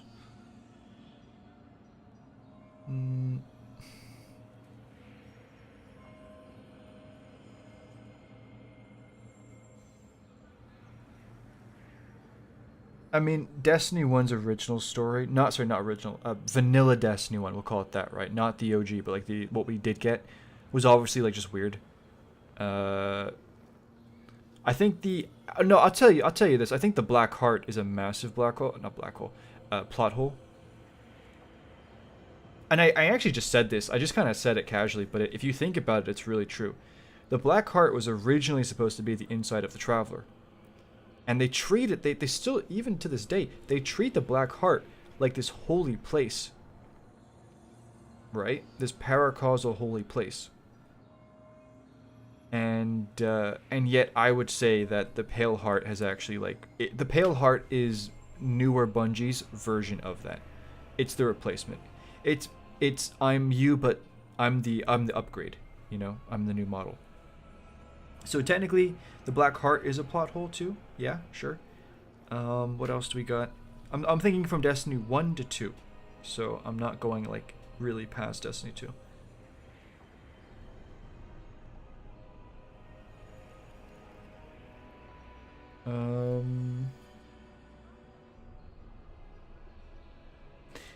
It's not a plot hole, but you see, what Bungie does is they will just they will retroactively go back and then they will just like add stuff in. So like for example, Savathun should never have been at the collapse. That is a plot hole. That actually is a plot hole. We know for a fact that Oryx was more likely than not at the collapse because first of all, Crota was there, and Crota's Oryx's son. And second of all, we know the Winnower was there too. Again, Marasana proved that. And like, bro, like, here's a really interesting question for everybody here. For everybody here, if you don't believe in the Winnower, how do you think the Awoken were made?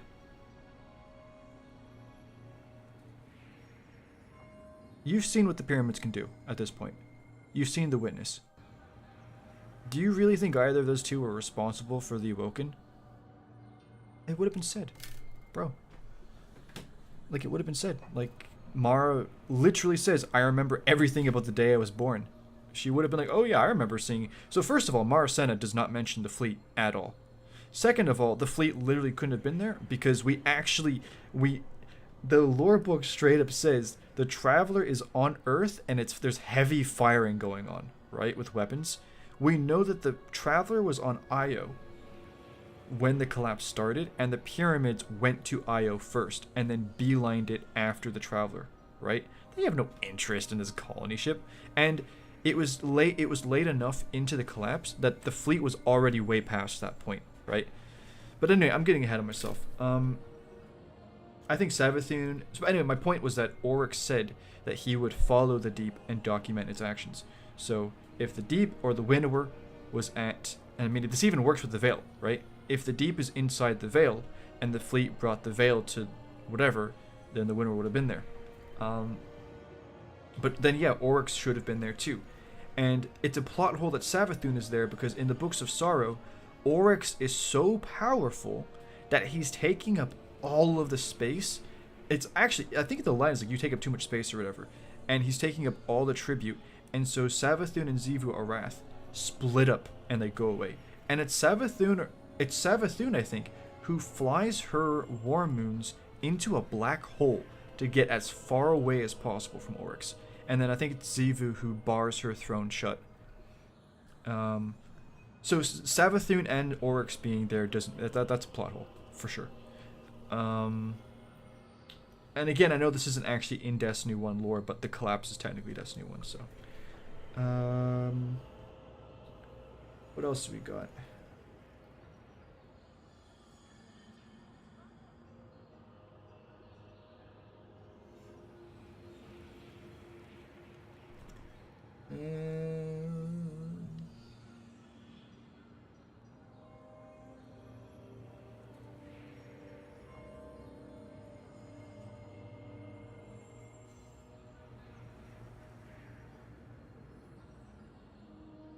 It's not a plot hole, but it's something that's not ever been actually picked up on, and it's that there's talk about Oryx potentially getting resurrected again, but people forget that Touch of Malice was actually designed to eventually bring him back.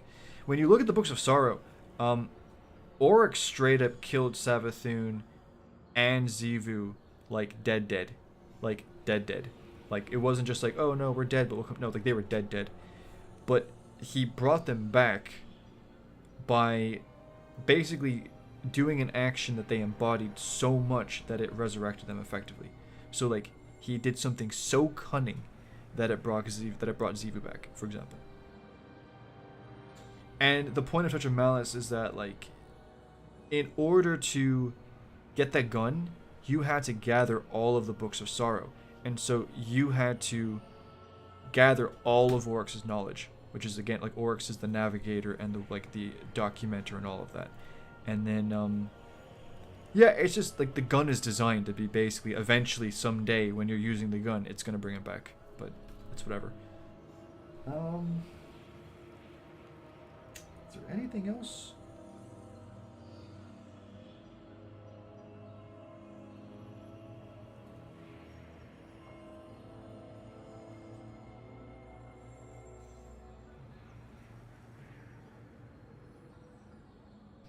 Like, if you're talking plot holes, I think that's basically it, man.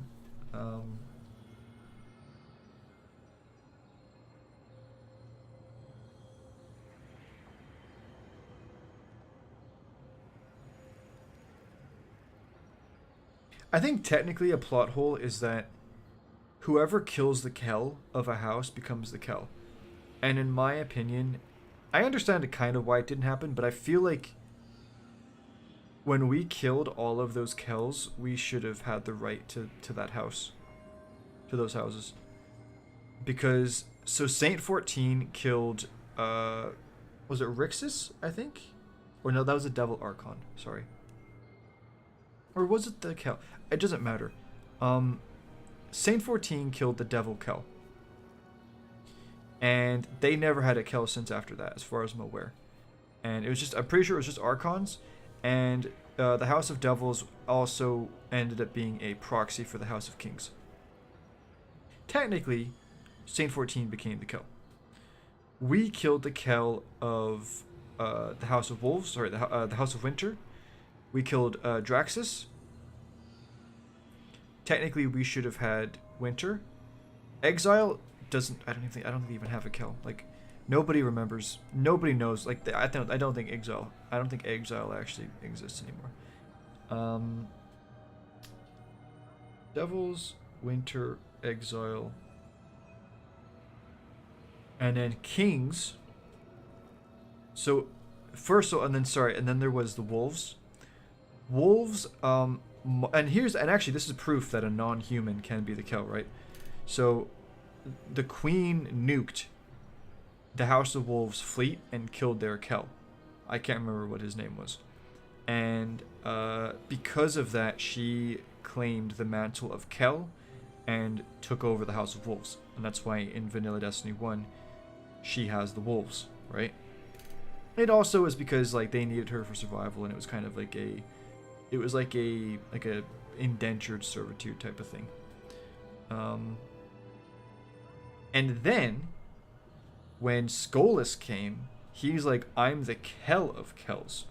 So he didn't actually do it, right? But I think he was in the process of absorbing House of Winter, and he would have done the others too.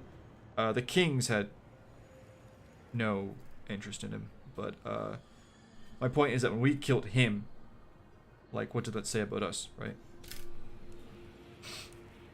And then there is but anyway, the Fallen now, the House of Dusk or whatever they're called, the Purple Boys, they are made up of all of the different factions. And we know this because at the end of Destiny 1, especially the House of Devils, but all of the Fallen began just like ditching their old hideouts and burning their banners.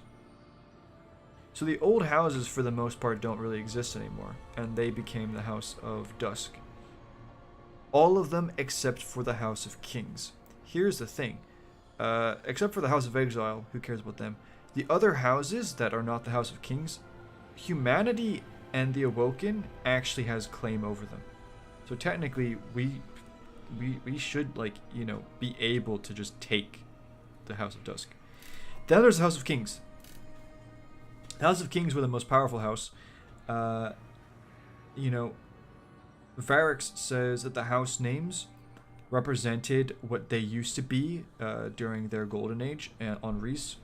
So that if they were the House of Kings, they were literally the kings, right? They were the leaders.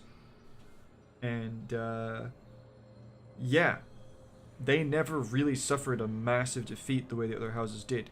Sure, they lost at Twilight Gap or Six Fronts, but like they were fine. We never killed their Kel either. In the end, we had all the Kels dead except for the House of Kings. And it was like, well, what's going on? Like, where even is this guy, right? In the end, we found out. The House of Kings, their Kel was actually on Mars. And Aldrin, when he crashed on Mars, got captured by the Fallen. And they took him to their Kel, Krask. And it's actually really bad lore, and I think it's really weak. But Aldrin, like, I don't know. It's kind of goofy, the way it works. But long story short, Aldrin kills Krask. Or no, does he even do it? I think Fickrel and the Scorned come in. But long story short, the House of Kings become the Scorn. Like, all of them. And that is why in the Fanatic Strike, when you're going through that area, it's all Scorn, but you will see House of Kings banners. It's why there's House of Kings banners in the new dungeon as well. Not just because of the whole like warlord thing and the story going on there, but like just as a given, the House of Kings became mainly the Scorn. Like yes, they assimilate other houses into the Scorn, but like the core of them really were the kings. So technically, a small thing is that we never took advantage of claiming all of the Fallen for ourselves. And that's it. I literally can't. Like, the 9 are vague, but that's not a plot hole in Destiny 1. They just kind of... It never really got, you know... We just assumed that it would get fleshed out in D2.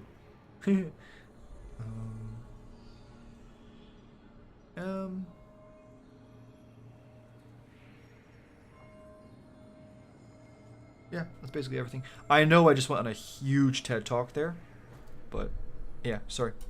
My bad. I said imagination in Spanish. I wasn't even trying to do that. Bungie tried to tie stasis into the mental side of darkness by saying that LC Blaze. Bro, that is... So first they said it's not ice, it's crystals. And now they're saying it's like, it's.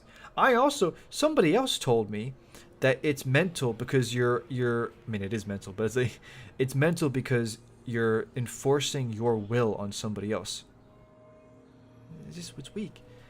Like, I think everybody should just accept. They made the ice subclass for the ice planet. More likely than not, it was gonna be a poison subclass for Witch Queen. For the Hive expansion, and they just ended up making something kind of goofy for Lightfall, and yeah, I don't know. I think that's just the basic bare bones. It's the like the subclass is the easiest and the best part of the marketing for a new expansion. They're gonna make it tie in with the destination. You can make the lore stuff cool, sure, but that's not gonna, like, the lore of the subclass is not the priority. So now they're saying it's all the mental stuff, but that's not, like, stasis at all.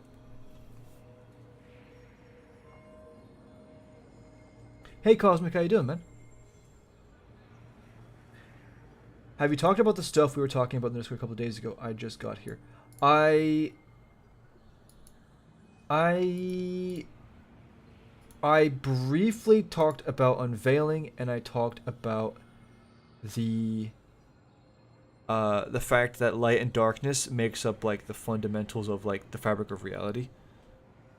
And I'm sure you probably could break down the science behind that, but that's kind of the most, like, sciencey I got.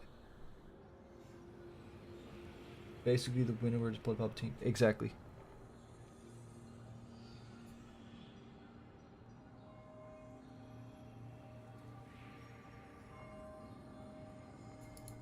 Yes, so that was 100% the witness, right? When Callus drifted in the Leviathan, but the Glycon is a different... I'm not convinced. I am not convinced. And you know what's funny? Is I straight up said back in the day that it was the Winnower. I said the voice in the darkness is the Winnower. Because... and this is before the witness had been revealed, keep in mind. And I said one of the reasons was because we have never seen Egregore in the pyramids. I'm fairly confident of that. I don't remember. The Moon Pyramid, no Egregore. The European Pyramid, no Egregore. The Throne World Pyramid, no Egregore. Root of Nightmares, I don't think so, as far as I'm aware. So... there's a very strict disconnect between the pyramids and the egregore. And then you now understand that it's the veil. It's the same thing. There you go. Thank you. Thank you for the thumbnail. Is it... I don't know why it does that. Here's a plot hole. Wait. So... Now that is kind of a spoiler. I know that Solus. I don't know how Solus is gonna become a bad guy, but he seems kind of chill at the start of the game. Lady Aphrodite and the other guardians that. Oh yeah, true, bro. It's the lurkers, man. Dude, I don't think I've seen you here before, so thank you for being here. I really appreciate you being here. I hope you're having a great time. Hope you're having a great day, and yeah, thanks again for being part of the stream. But yeah, the pacifist guardians. I mean, to be fair, like that's why you're not gonna hear anything. Is there a bunch of pacifists? And do you really want the pacifists anyway? It's just maybe they're doing us a favor, you know. Who doesn't believe? And in the Aphelions, true. Who doesn't believe in the Winnower? A lot of people. People who don't believe in the Winnower say that either the Winnower is old D1 stuff that got retconned, or they say that unveiling is purely a metaphor, and the Winnower is just a metaphor. But what I always say is that the burden of proof is actually on them, because all of the lore actually is in the Winnower's favor for existing. So it's actually on, the burden of proof is actually on them, if that makes sense. The navigator by navigating to the portal. I thought you were gonna make a joke about the trace rifle. The people who don't believe the Winnower believe that in the unveiling. Exactly, but that doesn't work. From a personality standpoint, it doesn't work. From a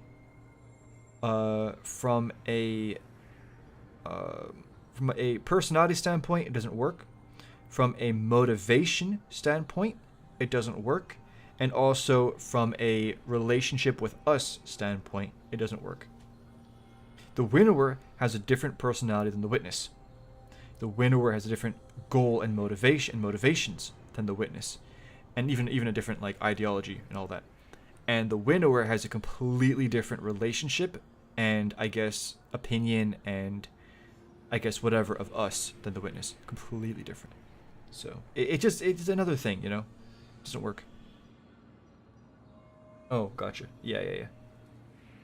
The veil is the Gregorian. Oh, bro. I mean, we were talking about the origin of the universe, probably.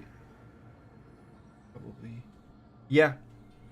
I still believe it was a space. It was a space that existed. So the key thing about unveiling, right, is that unveiling is very specific about the creation of the universe. It's very specific about that. It's a very important event. The creation of the universes. It's effectively the Big Bang, right? And that means that the events beforehand and the conversations beforehand and the conflict beforehand must not have existed inside the Destiny universe. It must have been in a place beforehand. They call that place a garden. And the reason why I believe it was an actual garden is because of the Black Garden's link to both of them in the original Destiny story and just as it's treated as a whole. I'm not saying that the Black Garden we have now is that garden. Because like I said, the Black Garden was originally supposed to be the inside of the Traveler, right? The Pale Heart has a... You could make the argument... I'm not saying this is the case. You could make the argument that the Pale Heart is the original garden. You could make that argument, for sure. You could. But my point is that because of the importance of the Black Garden and its link to that story, I do believe that there was like an original garden way back when. Like the original, and you know what's interesting is that I was actually listening to the Shadowkeep soundtrack today, and the music for the Black Garden is called Eden. You know, the Garden of Eden, and there's a lot of very interesting, like, you know, references about like to do with that. But yeah. Did I read the Cellular Automata paper? No, I didn't, man. I didn't. It's if I do read it, it's gonna be difficult because like a lot of it, honestly, it does go over my head. It does.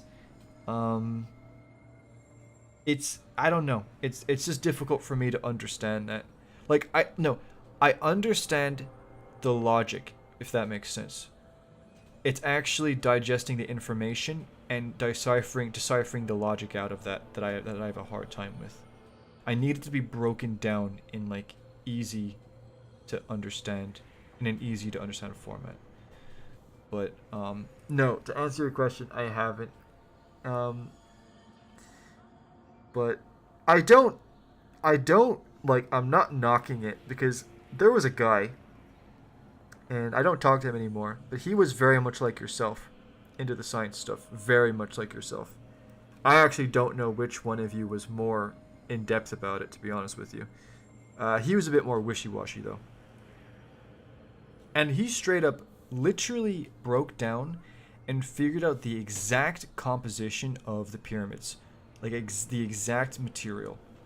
And based off of that, he told me that more likely than not, the pyramids were present on Fundament when the Hive were changed. Because in the Books of Sorrow, it talks about the Proto Hive making pilgrimages to tungsten monoliths. That's right. And he basically said that the pyramids are made out of, at least a part of it is made out of tungsten. And he got to this conclusion not from lore, but from just pure science. And I remember being like, no, that literally makes no sense. I mean, like, it's great, it's cool, but I don't agree with it. And he was wrong about like 90% of all of his other stuff, right? But he got the tungsten right. He got that right. So like I'm not knocking it. It's just it's a I don't know. I just haven't I don't know. I can't even promise that I'm not gonna lie to you and promise that I will read it, but no, I don't know. If I do read it, I'll let you know, but I don't think it would be an easy feat for me to accomplish. Don't forget Gardner screams. Why are you laughing about it though? Why are you treating it like a joke? Like I think it's genuinely a plausible explanation. The You Become Legend scene. I wonder if You Become Legend cutscene from that old D1 trailer. Oh, I know what you mean. So that was from the Staten Cut. Yeah, and I talked about that in, I think the last stream. Yeah. How do you think the Traveler's Born made? I think there's a good chance in the original Destiny 1 story that the Vex made it. But my next belief was that the Pyramid Race made it. But that's clearly not the case. So now I don't know. Is there a chance that it's still the Vex? Maybe, but I don't think the Gardener made it. If the Vex didn't make it and the Gardener didn't make it, then somebody else did. And in that case, I don't know.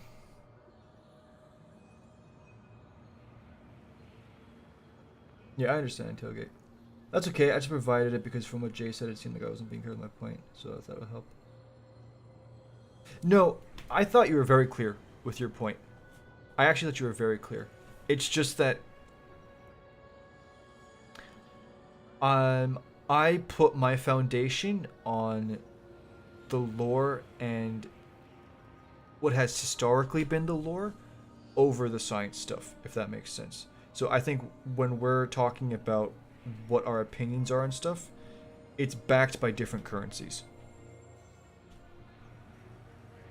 Yeah, again, I don't think we disagree on much, if anything. I think what we're talking about is backed by different currencies.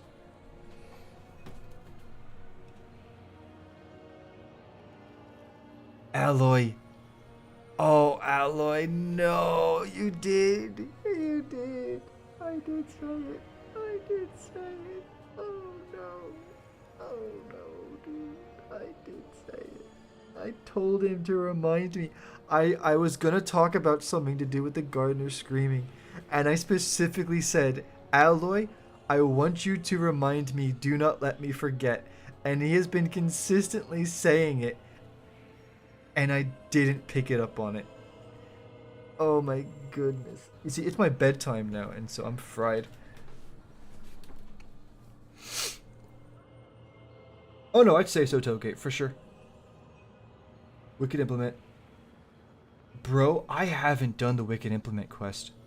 I haven't been to that pyramid area yet. I still have to do it. But it's okay, because I've got another 6 months to do it. But anyway, Alloy. Excuse me. I found a gold mine today. So the weather was really bad today, and we lost the internet for several hours, so I wasn't able to get stuff for the video, to make the video. And I was just going through some old stuff, and Archival Mind sent me this during Beyond Light. During Beyond Light. And I'm going to pull up real quick.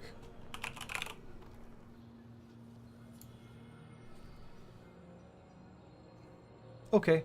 One of the reasons why I'm not like eager on doing it is because of the fact that you can only do that mission once, you know.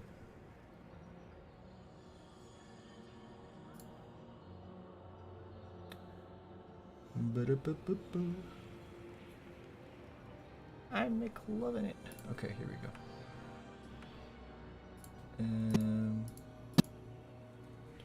Let's just go here.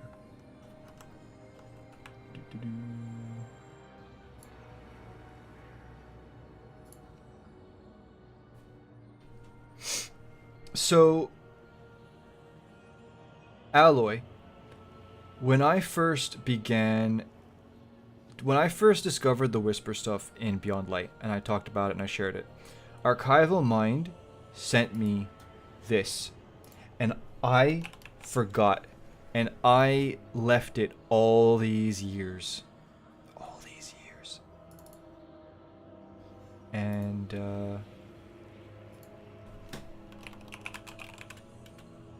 I have a gold mine. I have a gold mine of information. I do. I have this. Okay. I have this.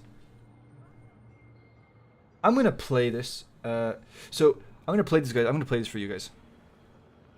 So these are generic. Well, half of them are generic whispers, but the other half, not so much.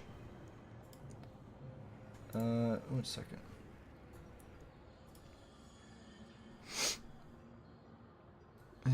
I'm going to change this to on screen because I'm not bothered. There we go.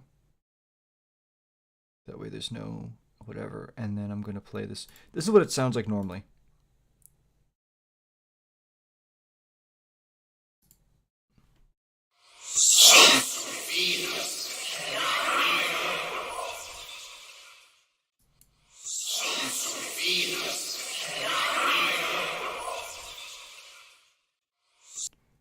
Generic, right? But because it's the file, and it's not just some random thing recorded in ambience, I can take this, and then I can wait for my program to take an eternity loading a 2-second file.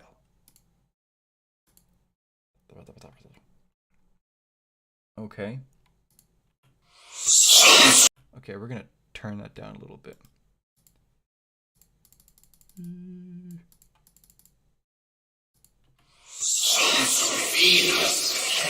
Alright, I'll turn it down a bit more because I do have the volume actually cranked up, so do this.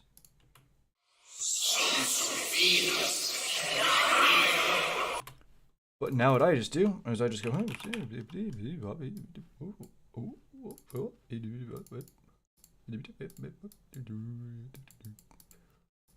then we just go here, and then we just go here, and we just go like, I don't know, just do cheeky 90.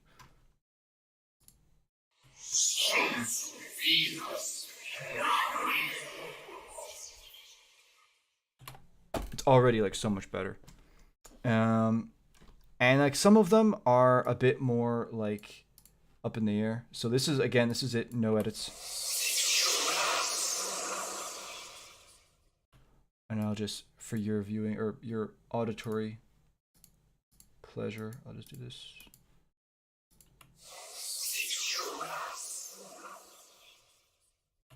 Actually, this is juicy at the end here.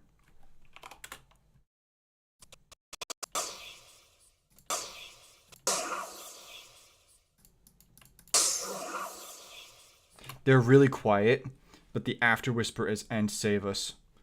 But anyway, and then this one.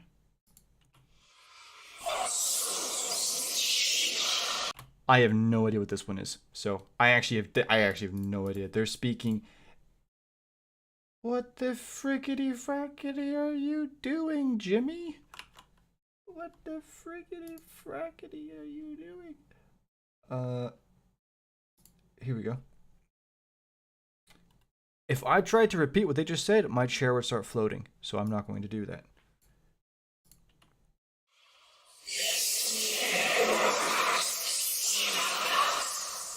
Also have no idea what's being said there. But then the gold mine comes in. Because I'm just going to play this for you.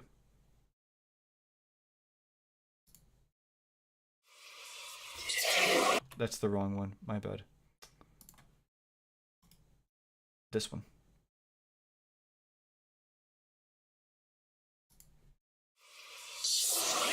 I'm going to hurt somebody in a video game.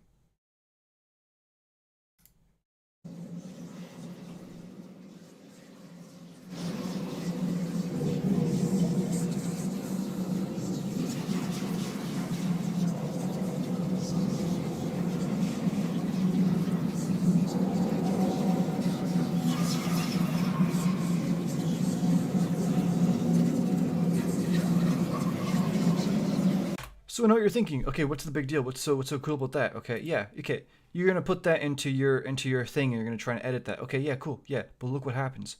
There's one file. Look, wait. One file.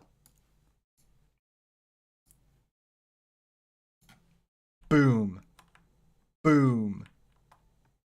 Boom.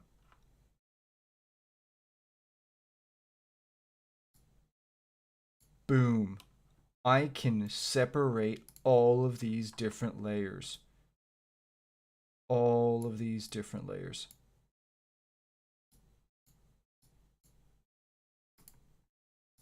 He had, Archival had, I don't think he had any idea. Maybe he did.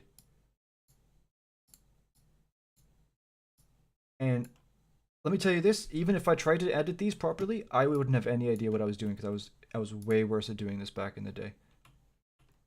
Now I just do this.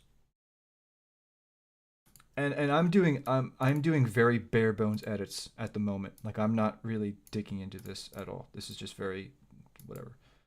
But and then I go just 90% just to slow it down a little bit. And then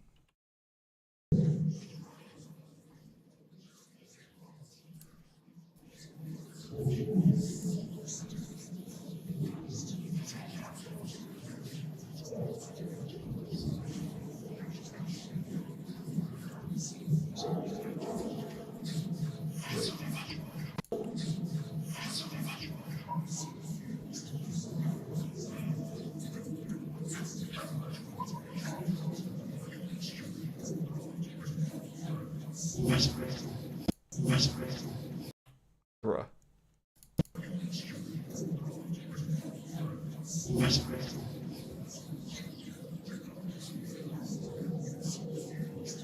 I have never heard incessant whispering like that since the Moon Pyramid and Presage. But let me just say this. And by the way, I'm not even gonna do these. Like these are all different layers of the one thing, right? But that noise. So not the guy saying Nazarick, but like the gong in the background. I was suspicious when I heard that. I was like, okay, because I was trying to think where did Archival record this? Where did he get this from? I need to know. And I have some of these a bit actually edited.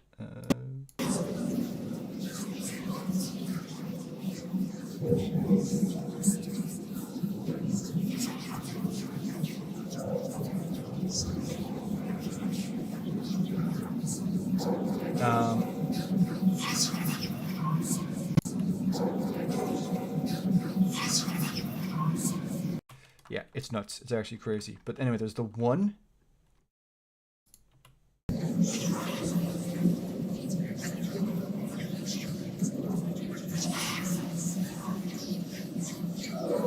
Yeah.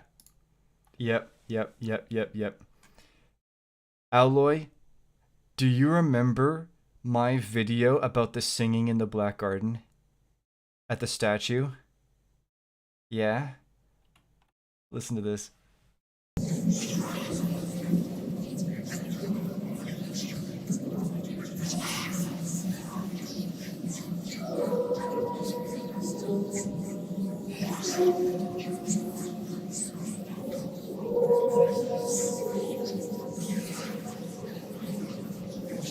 How creepy is that? How creepy. I'm gonna and you know, it creeped me out so much I stopped editing the rest. I actually haven't even listened to the rest, dude. But let's just play it all together. Well, actually no, that's gonna sound like cancer altogether. Let me just do this. What does this layer sound unedited?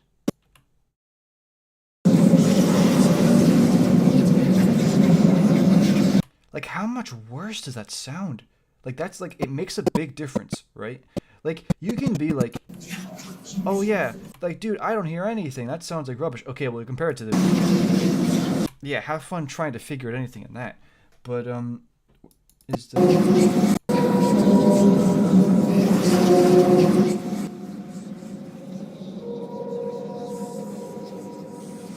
That's a woman singing, dude.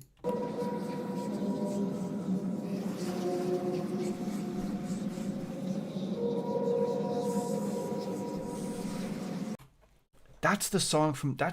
He must have recorded this at the statue in the Black Garden. But anyway, yeah, I just wanted to point out, like...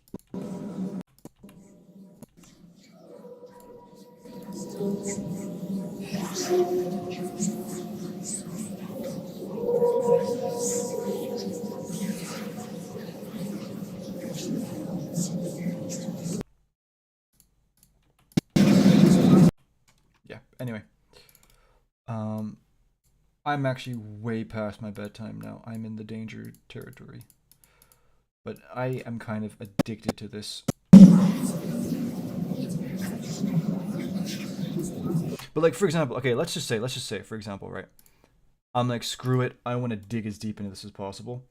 What I then do is, I will take 90.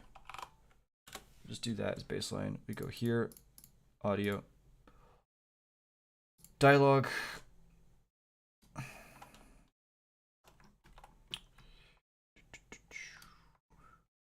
Here.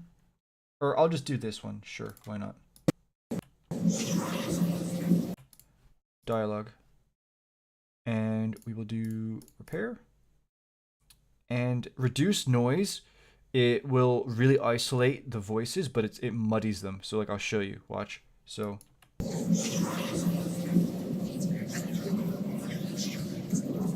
And then I turn on reduce noise.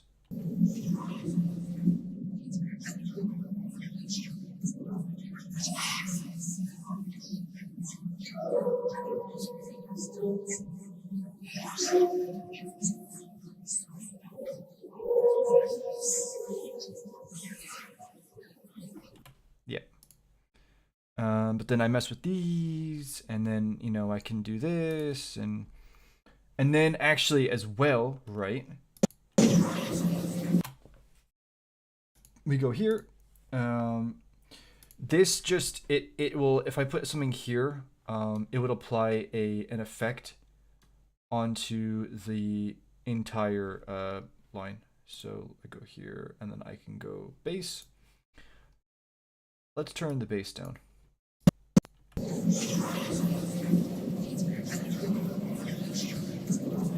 So what sounds better? I'm an idiot. This is 4. Sorry, wait a minute. 4. This one. This one. So I go here, here, here.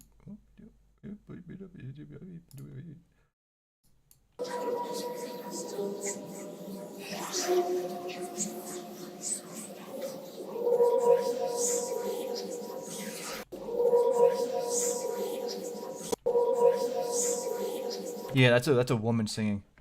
That's a woman for sure. That's crazy, dude. That's freaking creepy, man.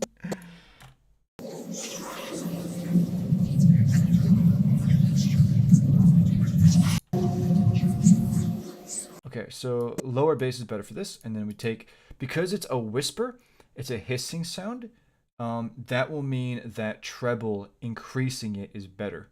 It'll make it a bit crisper. So like, if I put the treble down, it's like...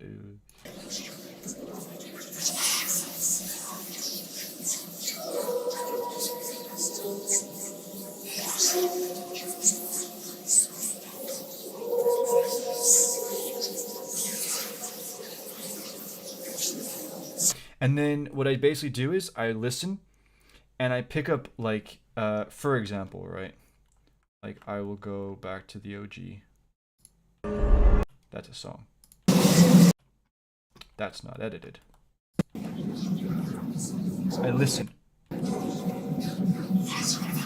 Oh.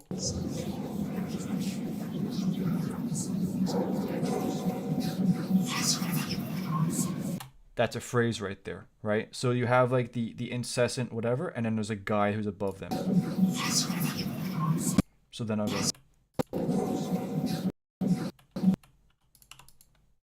Stop it. Do this. Now I only have this phrase. Cool. And because I only care about this, I don't actually care about the quality of the rest of the stuff being said. So now I just go back. Okay, fine. Let's reduce the noise. Let's listen to it. Turn up the volume.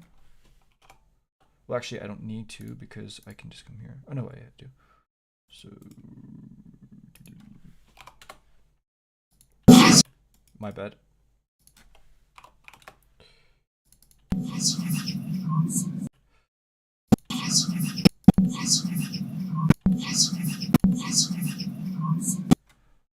I hear a 3-syllable word. I hear a Z. I hear a Zerek sound. Nezarek.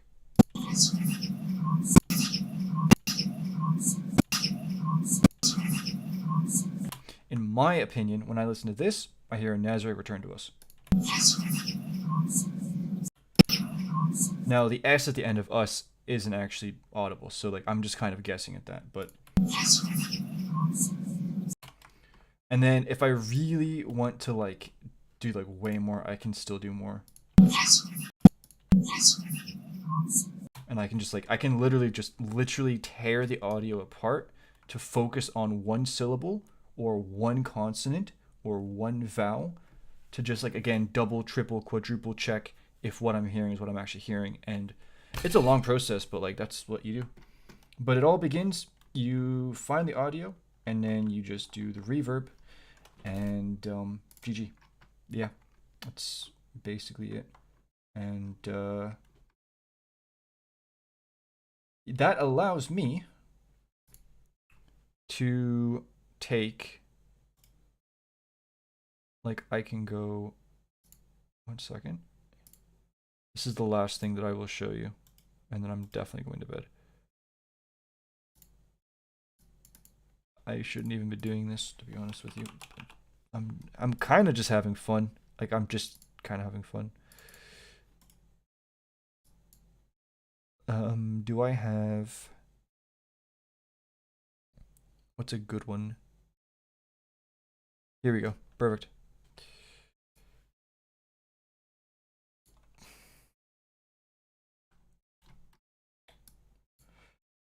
This is it. Unedited. Didn't mean to do that, by the way.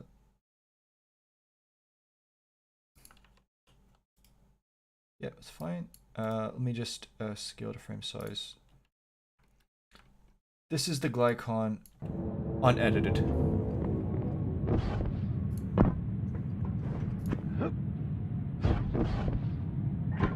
Blame yourself for every missing guardian, Osiris.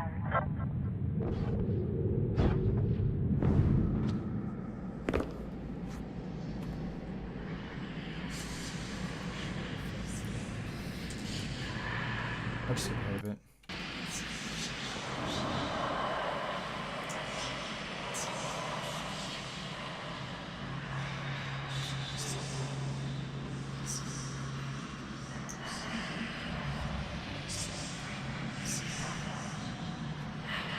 And then what I used to do is, and what I don't do it anymore because I just don't feel like there's any point to it, but just take that, cut that, and then we can literally just go boop. Let's yabadoo.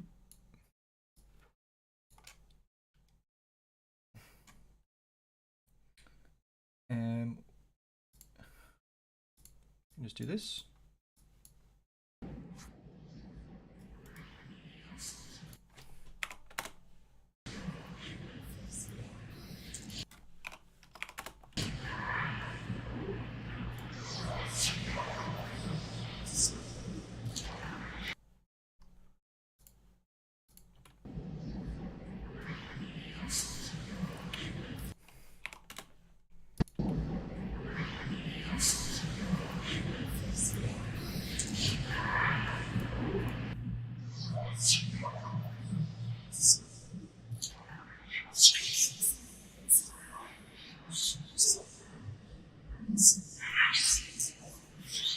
Oh yeah, I remember this one. I remember this one. Wait.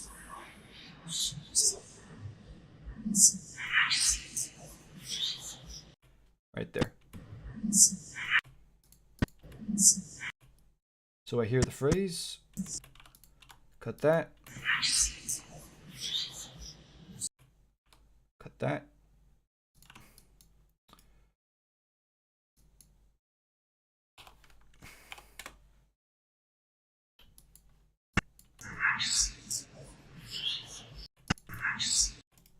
Listen. Right, slow it down again. Again, they just sped it up like a lot. So it sounds to me. Let me get. What does it sound like without that? Yeah. So the reverb is really the issue.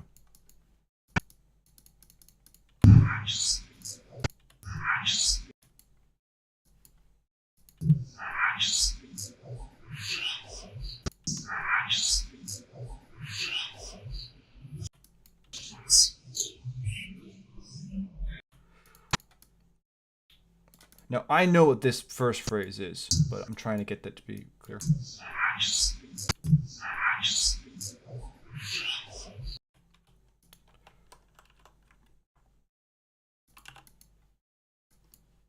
And I'm actually not going to say anything about like my interpretation of it because I'm not really bothered to. But. And then just mess around with the this is it's a bit sharp, so de-essing is good for that. Yeah, let me just do that.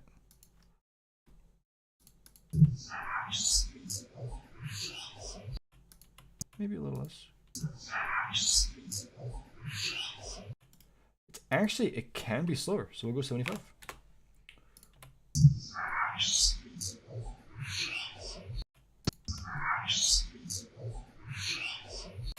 But my point is, right, there's a straight up phrase there, right? Okay, cool. Now, compare that to this. This is the same clip right here. That's actually not the same clip, my bad. Where was it? Was it this one?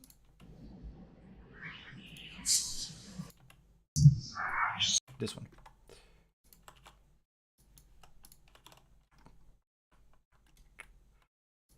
And okay, cool. Let's just get rid of everything reduce reverb. And by the way, that was at 75% speed. Let's put that back at 100. Also, I had de-reverb on that. Let's get rid of the de-reverb. And now let's listen to it. Like it's, I don't know.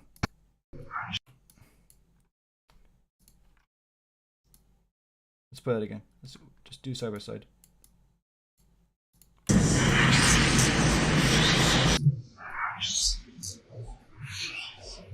So, anyway, that's what I used to do this all the time. And then I got to the point where it was like, well, I'm the only one who's going to be listening to it, so who cares? But anyway, I'm super tired and I wasn't really thinking, so I probably shouldn't have done this. But yeah, the reason why I wanted to show you that was because the singing was absolutely creepy. I don't remember where I put it now.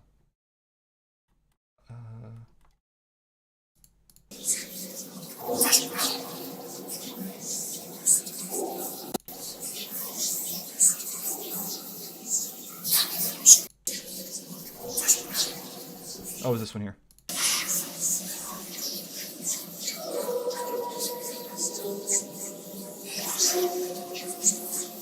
Can I, just real quick, can I edit this to be purely for a woman? A woman's voice? Because you actually need to do different things. So, for example, I already have it to be high treble, low bass. That's great. And then what we're going to do is we can actually go down here. Oh, here we go. High tone.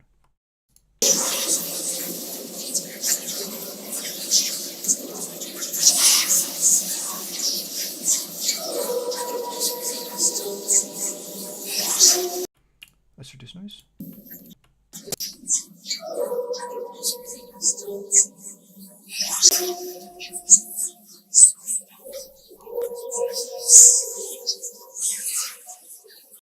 Yeah, crazy.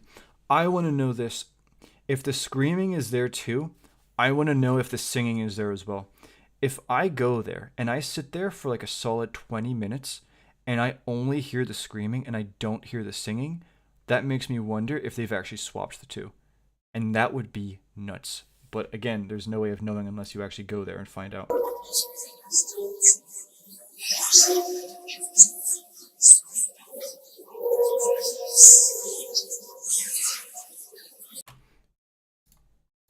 And for the record, I'm actually going to, for those of you who don't know, Solved Alloy went to the Black Garden, went to that statue, and he, where is the lore? Here it is.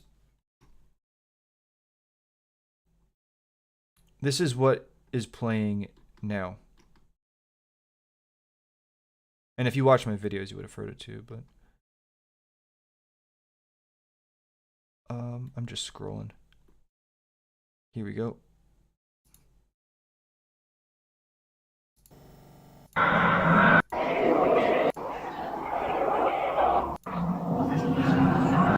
Yeah, so this is the same statue. This is what I recorded, or what Archival recorded, like 2020.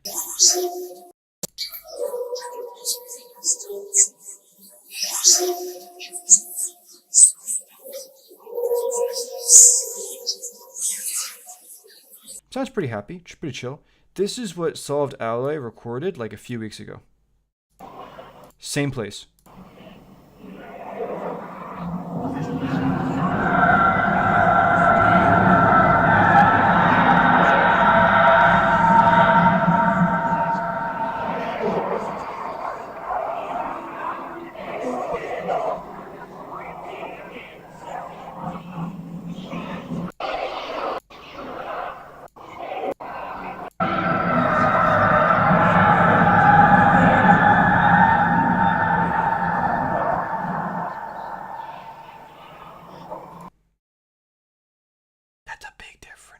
But anyway, I apologize if this was really annoying or if you thought it was weird or whatever. I just have a lot of fun doing this, and I'm pretty much the. I'm not trying. I think I'm like the only person in the world who's even doing this, but um, yeah, like this is just what I enjoy doing, but I don't usually talk about it. I try not to anyway. But yep.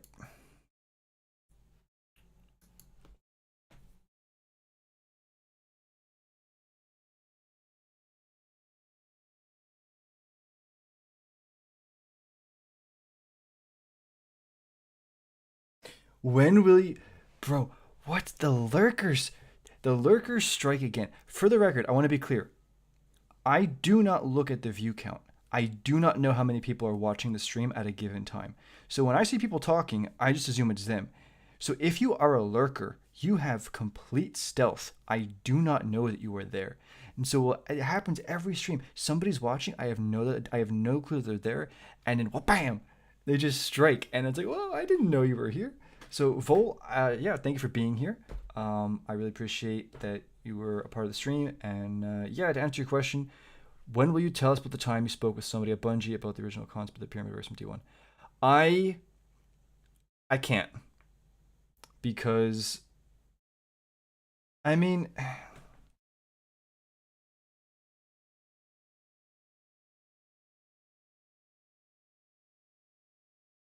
do you know what? I actually think it's not even about me. I think I had to be really careful. Basically, it's not for my sake that I'm not talking about it, if that makes sense.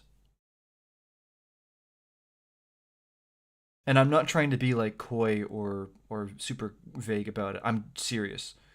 Because I was thinking, well, maybe actually is it fine, but I actually don't think so. I don't think so. Um, but yeah.